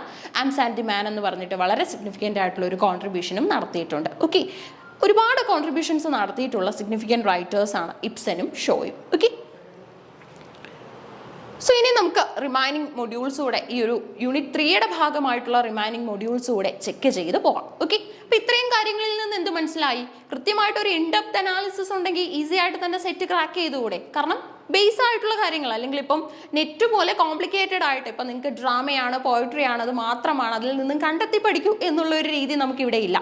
കൃത്യമായിട്ട് പറഞ്ഞിട്ടുണ്ട് എന്താണ് ഇവിടെ നിന്നും പഠിച്ചിട്ട് പോകേണ്ടതെന്ന്. സോ സിലബസിൽ തന്നെ ഒതുങ്ങിയ രീതിയിലായിരിക്കും ചോദ്യങ്ങളും വരുന്നത്. മൊഡ്യൂൾ 16 ഐറിഷ് ഡ്രമാറ്റിക് മൂവ്മെന്റ് നമുക്ക് പഠിക്കാനുണ്ട്. സോ ഉറപ്പായിട്ടും PG വിത്ത് BEdകാരാണല്ലോ ഈ ഒരു സെറ്റ് എക്സാം എഴുതുന്നത്. സോ ഇങ്ങനെ ഡീപ്പായിട്ടുള്ള ഒരു പഠനം നിങ്ങളെ നെറ്റ് എക്സാമിലേക്കും ഹെൽപ്പ് ചെയ്യും. കാരണം ഇത് തന്നെ നമുക്ക് നെറ്റിലും പഠിക്കാനായിട്ട് വരുന്നുണ്ട്. So Irish dramatic movement example നമ്മുടെ അബായ് തിയേറ്ററിൻ്റെ, അതേപോലെ തന്നെ കെൽറ്റിക് റിവൈവലിൻ്റെയും, അതേപോലെ തന്നെ നമ്മുടെ ഈറ്റ്സിൻ്റെയും സിഞ്ചിൻ്റെയും സീസയുടെയും ഒക്കെ തന്നെ കോൺട്രിബ്യൂഷൻസ് നമുക്കിവിടെ കാണാനായിട്ട് സാധിക്കും. ഓക്കെ, സോ അബായ് തിയേറ്ററും അതേപോലെ തന്നെ അബായ് തിയേറ്റർ എങ്ങനെയാണ് റൈസ് ചെയ്ത് വന്നത്, കെൽറ്റിക് റിവൈവൽ എങ്ങനെയാണ് ലിറ്ററേച്ചറിൽ വന്നത്, ദാറ്റ് മീൻസ് കെൽറ്റിക് ആയിട്ടുള്ള ഐഡിയാസ് ഒക്കെ തന്നെ വീണ്ടും ലിറ്ററേച്ചറിൽ ഡോമിനേറ്റ് ചെയ്ത് നിൽക്കുന്ന അവസ്ഥയാണ്. ഈ മൊഡ്യൂൾ 17 പോയി കഴിഞ്ഞാൽ ഈറ്റ്സ് ഉള്ളത് കൊണ്ട് തന്നെ ആ ഒരു മൊഡ്യൂൾ ഒന്ന് ഈറ്റ്സിനെ ടിക്ക് ചെയ്ത് വെച്ചുള്ള ചോദ്യങ്ങൾ വരും. മൊഡ്യൂൾ 17 പോയി കഴിഞ്ഞാൽ പോസ്റ്റ് വാർ ഡ്രാമയാണുള്ളത്. Kitchen sink drama, Arnold Wesker, angry young man movement, John Osborne. Angry young man വളരെ സിഗ്നിഫിക്കൻ്റ് ആയിട്ടുള്ള ജോൺ ഓസ്ബോണിൻ്റെ ഒരു വർക്ക് കൂടെയാണ്. കാരണം ഒരു group of people, young men ആണ്, ഇൻക്ലൂഡിങ് നമ്മുടെ ജോൺ ഓസ്ബോണും ഗ്രൂപ്പും അതുവരെയുള്ള എക്സിസ്റ്റ് ചെയ്ത ലിറ്ററേച്ചറിനെതിരെ റിബൽസ് ആയിട്ട് നിൽക്കുന്ന ഒരു രീതിയാണ് ആംഗ്രി യങ് മാൻ മൂവ്മെന്റിൽ നമുക്ക് കാണാൻ പറ്റുന്നത്. ഇനി കിച്ചൺ സിങ്ക് ഡ്രാമ എന്താണെന്ന് ചോദിച്ചു കഴിഞ്ഞാൽ എലിസബത്തൻ ടൈം പീരീഡിലൊക്കെ നിങ്ങൾ കണ്ടിരിക്കുന്ന ഡ്രാമകൾ എങ്ങനെയാണ്, അല്ലെങ്കിൽ നമ്മൾ പഠിച്ച് കേട്ടറിവിലെ ഡ്രാമകൾ എങ്ങനെയാണ്, എല്ലാം വളരെ പോളിഷ്ഡ് ആയിട്ടുള്ള സ്റ്റേജുകളിൽ നടത്തുന്ന ഡ്രാമ ഡ്രാമകളാണ് അല്ലേ. കിച്ചൺ സിങ്ക് ഡ്രാമ എന്ന് പറയുമ്പോൾ നമ്മുടെ ഡൊമസ്റ്റിക് തീംസ് സെലക്ട് ചെയ്തിട്ട്, അതായത് ഒരു ഹൗസ് ഹോൾഡിലുള്ള തീംസ് സെലക്ട് ചെയ്തിട്ട് മൈന്യൂട്ട് ആയിട്ടുള്ള സില്ലി കാര്യങ്ങൾ പോലും അതിൻ്റെ ഭാഗമായിട്ട് ആഡ് ചെയ്തിട്ട് ഒരു കിച്ചൺ സെറ്റിങ്ങിലൊക്കെ സെറ്റ് ചെയ്ത് സ്റ്റേജ് ചെയ്യുന്നതാണ് കിച്ചൺ സിങ്ക് ഡ്രാമ എന്ന് പറയുന്നത്. ഇതിൻ്റെ തീം എങ്ങനെയുള്ളതായിരിക്കും? ഡൊമസ്റ്റിക് ആയിരിക്കും. ഓക്കെ, കിച്ചൺ സിങ്ക് ഡ്രാമയുടെ തീം എങ്ങനെയാണെന്ന് ചോദിച്ചു കഴിഞ്ഞാൽ ഡൊമസ്റ്റിക് ആണ്. ഇനി നമ്മൾ മൊഡ്യൂൾ 18 പോയി കഴിഞ്ഞാൽ തിയേറ്റർ ഓഫ് ദ അബ്സ്വേർഡ് ആണ് ഇവിടെ നമുക്ക് പഠിക്കാനുള്ളത്. Okay, theatre of the absurd. നോക്കി, സാമുവൽ ബെക്കറ്റ് എന്ന റൈറ്ററിനെ പഠിക്കാനുണ്ട്. അതേപോലെ തന്നെ ഹെറോൾഡ് പിന്ററിനെ കുറിച്ച് പഠിക്കാനുണ്ട്. ടോം സ്റ്റോപ്പാഡിനെ കുറിച്ചും എപ്പിക് തിയേറ്ററും എഡ്വാർഡ് ബോണ്ടും ഒക്കെ വരുന്നത് ഇവിടെയാണ്. ഓക്കെ, അപ്പം സാമുവൽ ബെക്കറ്റ് എന്ന് പറയുമ്പോൾ തന്നെ തിയേറ്റർ ഓഫ് ദ അബ്സ്വേർഡിന്റെ ഒരു വളരെ ഇമ്പോർട്ടന്റ് ആയിട്ടുള്ള കോൺട്രിബ്യൂട്ടർ ആണ്. അബ്സ്വേർഡ് എന്ന് പറയുമ്പോൾ എന്താണ്? അബ്സ്വേർഡിസം മീൻസ് മീനിങ്ലെസ്നെസ് അല്ലേ. സാമുവൽ ബെക്കറ്റിന്റെ ഒരുപാട് ഇമ്പോർട്ടന്റ് കോൺട്രിബ്യൂഷൻസ് ഉണ്ട്, including the famous work Godot അല്ലേ, വെയിറ്റിംഗ് ഫോർ ഗോദോ വളരെ സിഗ്നിഫിക്കൻ്റ് ആയിട്ടുള്ള വർക്കാണ്. എക്സിസ്റ്റൻഷ്യണലിസവും അതേപോലെ തന്നെ നമ്മുടെ അബ്സോർഡിസവും ഒക്കെ നമുക്ക് പരിശോധിക്കാനായിട്ട് സാധിക്കുന്ന ഒരു വർക്കായിട്ടും കൺസിഡർ ചെയ്യാൻ പറ്റും. ഹെറോൾഡ് പിന്റർ ഈ ഏരിയയിലെ കോൺട്രിബ്യൂട്ടർ ആണ്. Tom Stoppard previous year question ആണ്. ടോം സ്റ്റോപ്പാഡിന്റെ ക്വസ്റ്റ്യൻ ഏതാണെന്ന് ചോദിച്ചു കഴിഞ്ഞാൽ Rosencrantz and Guildenstern are dead. എന്തായിരുന്നു ആ work? Rosencrantz and Guildenstern are dead. ഈ റോസൻക്രാൻസ് ആൻഡ് ഗിൽസ്റ്റേൺ എന്ന് പറയുന്നത് നമ്മുടെ വില്യം ഷേക്സ്പിയർ ഹാംലെറ്റ് എന്ന നാടകത്തിൽ മെൻഷൻ ചെയ്തിട്ടുള്ള രണ്ട് കഥാപാത്രങ്ങളാണ്. ഓക്കെ, ഈ റോസൻക്രാൻസിനെയും ഗിൽസ്റ്റേണിനെയും ഹാംലെറ്റിന്റെ കളിക്കൂട്ടുകാരായിട്ടാണ് വില്യം ഷേക്സ്പിയർ ഹാംലെറ്റ് എന്ന നാടകത്തിൽ പ്രസന്റ് ചെയ്തിരിക്കുന്നത്. പ്രിൻസ് ഹാംലെറ്റിന്റെ ചൈൽഡ്ഹുഡ് ഫ്രണ്ട്സ് ആയിട്ടാണ് പ്രസന്റ് ചെയ്തിരിക്കുന്നത്. ഇവർ രണ്ട് ഫൂൾസ് ആയിട്ടാണ് ആ ഒരു പ്ലേയിൽ അപ്പിയർ ചെയ്യുന്നത്.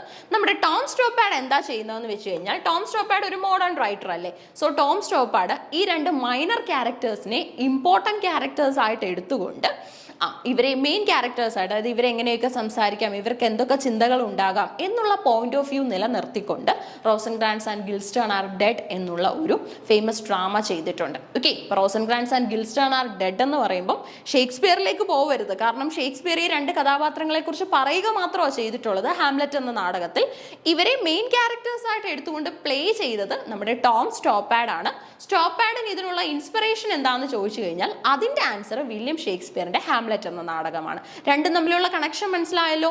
ഈ രണ്ട് ക്യാരക്ടേഴ്സ് അപ്പിയർ ചെയ്യുന്നത് ഹാംലെറ്റിലാണ്. ഓക്കെ, ഇനി എപ്പിക് തിയേറ്ററും അതേപോലെ തന്നെ നമ്മുടെ എഡ്വാർഡ് ബോണ്ടും സിഗ്നിഫിക്കൻ്റ് ആണ്. ഈ രണ്ട് കാര്യങ്ങളും കൂടെ മനസ്സിലാക്കി വെക്കുക. അടുത്തതായിട്ട് മൊഡ്യൂൾ 90 ആണ് നമുക്ക് വരുന്നത്. Recent trends in British writing ഇവിടെയാണ് പഠിക്കാനുള്ളത്. ഈ ബ്രിട്ടീഷ് റൈറ്റിംഗ്സിൽ വന്നിട്ടുള്ള റീസെന്റ് ആയിട്ടുള്ള ട്രെൻഡ്സ് എന്തൊക്കെയാണെന്ന് ഡോറിസ് ലെസിംഗ്, ഐറിസ് മുർഡോ, അതേപോലെ തന്നെ നമ്മുടെ ജീനറ്റ് വിൻഡർസ്റ്റൺ, ഇത്രയും കാര്യങ്ങൾ അല്ലെങ്കിൽ ഇത്രയും സിഗ്നിഫിക്കൻ്റ് ആയിട്ടുള്ള റൈറ്റേഴ്സിനെ കുറിച്ച് പഠിക്കാനുണ്ട്. ബ്രിട്ടീഷ് റൈറ്റിംഗ്സിൽ എപ്പോഴും പുതിയ പുതിയ ട്രെൻഡുകൾ വരാറുണ്ട്. എപ്പോഴും ഏറ്റവും അധികം ഇന്നവേറ്റീവ് ആയിട്ട് പുതിയ പുതിയ പരീക്ഷണങ്ങളൊക്കെ, എക്സ്പെരിമെന്റൽ റൈറ്റിംഗ്സ് ഒക്കെ എവിടെയാണ് ഏറ്റവും കൂടുതലെന്ന് ചോദിച്ചു കഴിഞ്ഞാൽ അതിൻ്റെ ആൻസർ ബ്രിട്ടീഷ് ലിറ്ററേച്ചർ ആണ്, അല്ലെങ്കിൽ ബ്രിട്ടീഷ് റൈറ്റിംഗ്സ് ആണ്. സോ ഈ റൈറ്റേഴ്സിനെ നോക്കിയിട്ട് വേണം പോവാൻ. ഇനി അടുത്തതായിട്ട് മൊഡ്യൂൾ 20 നമുക്ക് എമിഗ്രന്റ് റൈറ്റിംഗ്സ് വരുന്നുണ്ട്. കാസുവോ ഇഷിഗുറോയും ഹാനിഫ് ഖുറേഷിയും ഈ ഒരു ഏരിയയിലാണ് നമുക്ക് പഠിക്കാനുള്ളത്. So recent trends in British writing എന്നല്ലേ പറഞ്ഞിരിക്കുന്നത്. അതുകൊണ്ട് തന്നെ പരീക്ഷയ്ക്ക് മുൻപ് ഇപ്പം എന്തെങ്കിലുമൊക്കെ പുതിയ പുതിയ ട്രെൻഡ്സ് ഒക്കെ ലിറ്ററേച്ചറിൽ വന്നിട്ടുണ്ടെങ്കിൽ അതും നമുക്ക് മൊഡ്യൂൾ 19 ഭാഗമായിട്ട് പഠിക്കാനുണ്ട്. പക്ഷെ നമുക്ക് മൊഡ്യൂൾ 19 സ്പെസിഫൈ ചെയ്ത് പറഞ്ഞിട്ടുള്ളത് ലെസിങ്ങിനെ കുറിച്ചും മൊർഡോഷിനെ കുറിച്ചും അതേപോലെ തന്നെ വിൻഡർസ്റ്റണിനെ കുറിച്ചും മാത്രമാണ്. മൊഡ്യൂൾ 20 എത്തിക്കഴിയുമ്പോൾ നമുക്ക് എമിഗ്രന്റ് റൈറ്റിംഗ്സ് ആണ് പഠിക്കാനായിട്ട് ഉള്ളത്.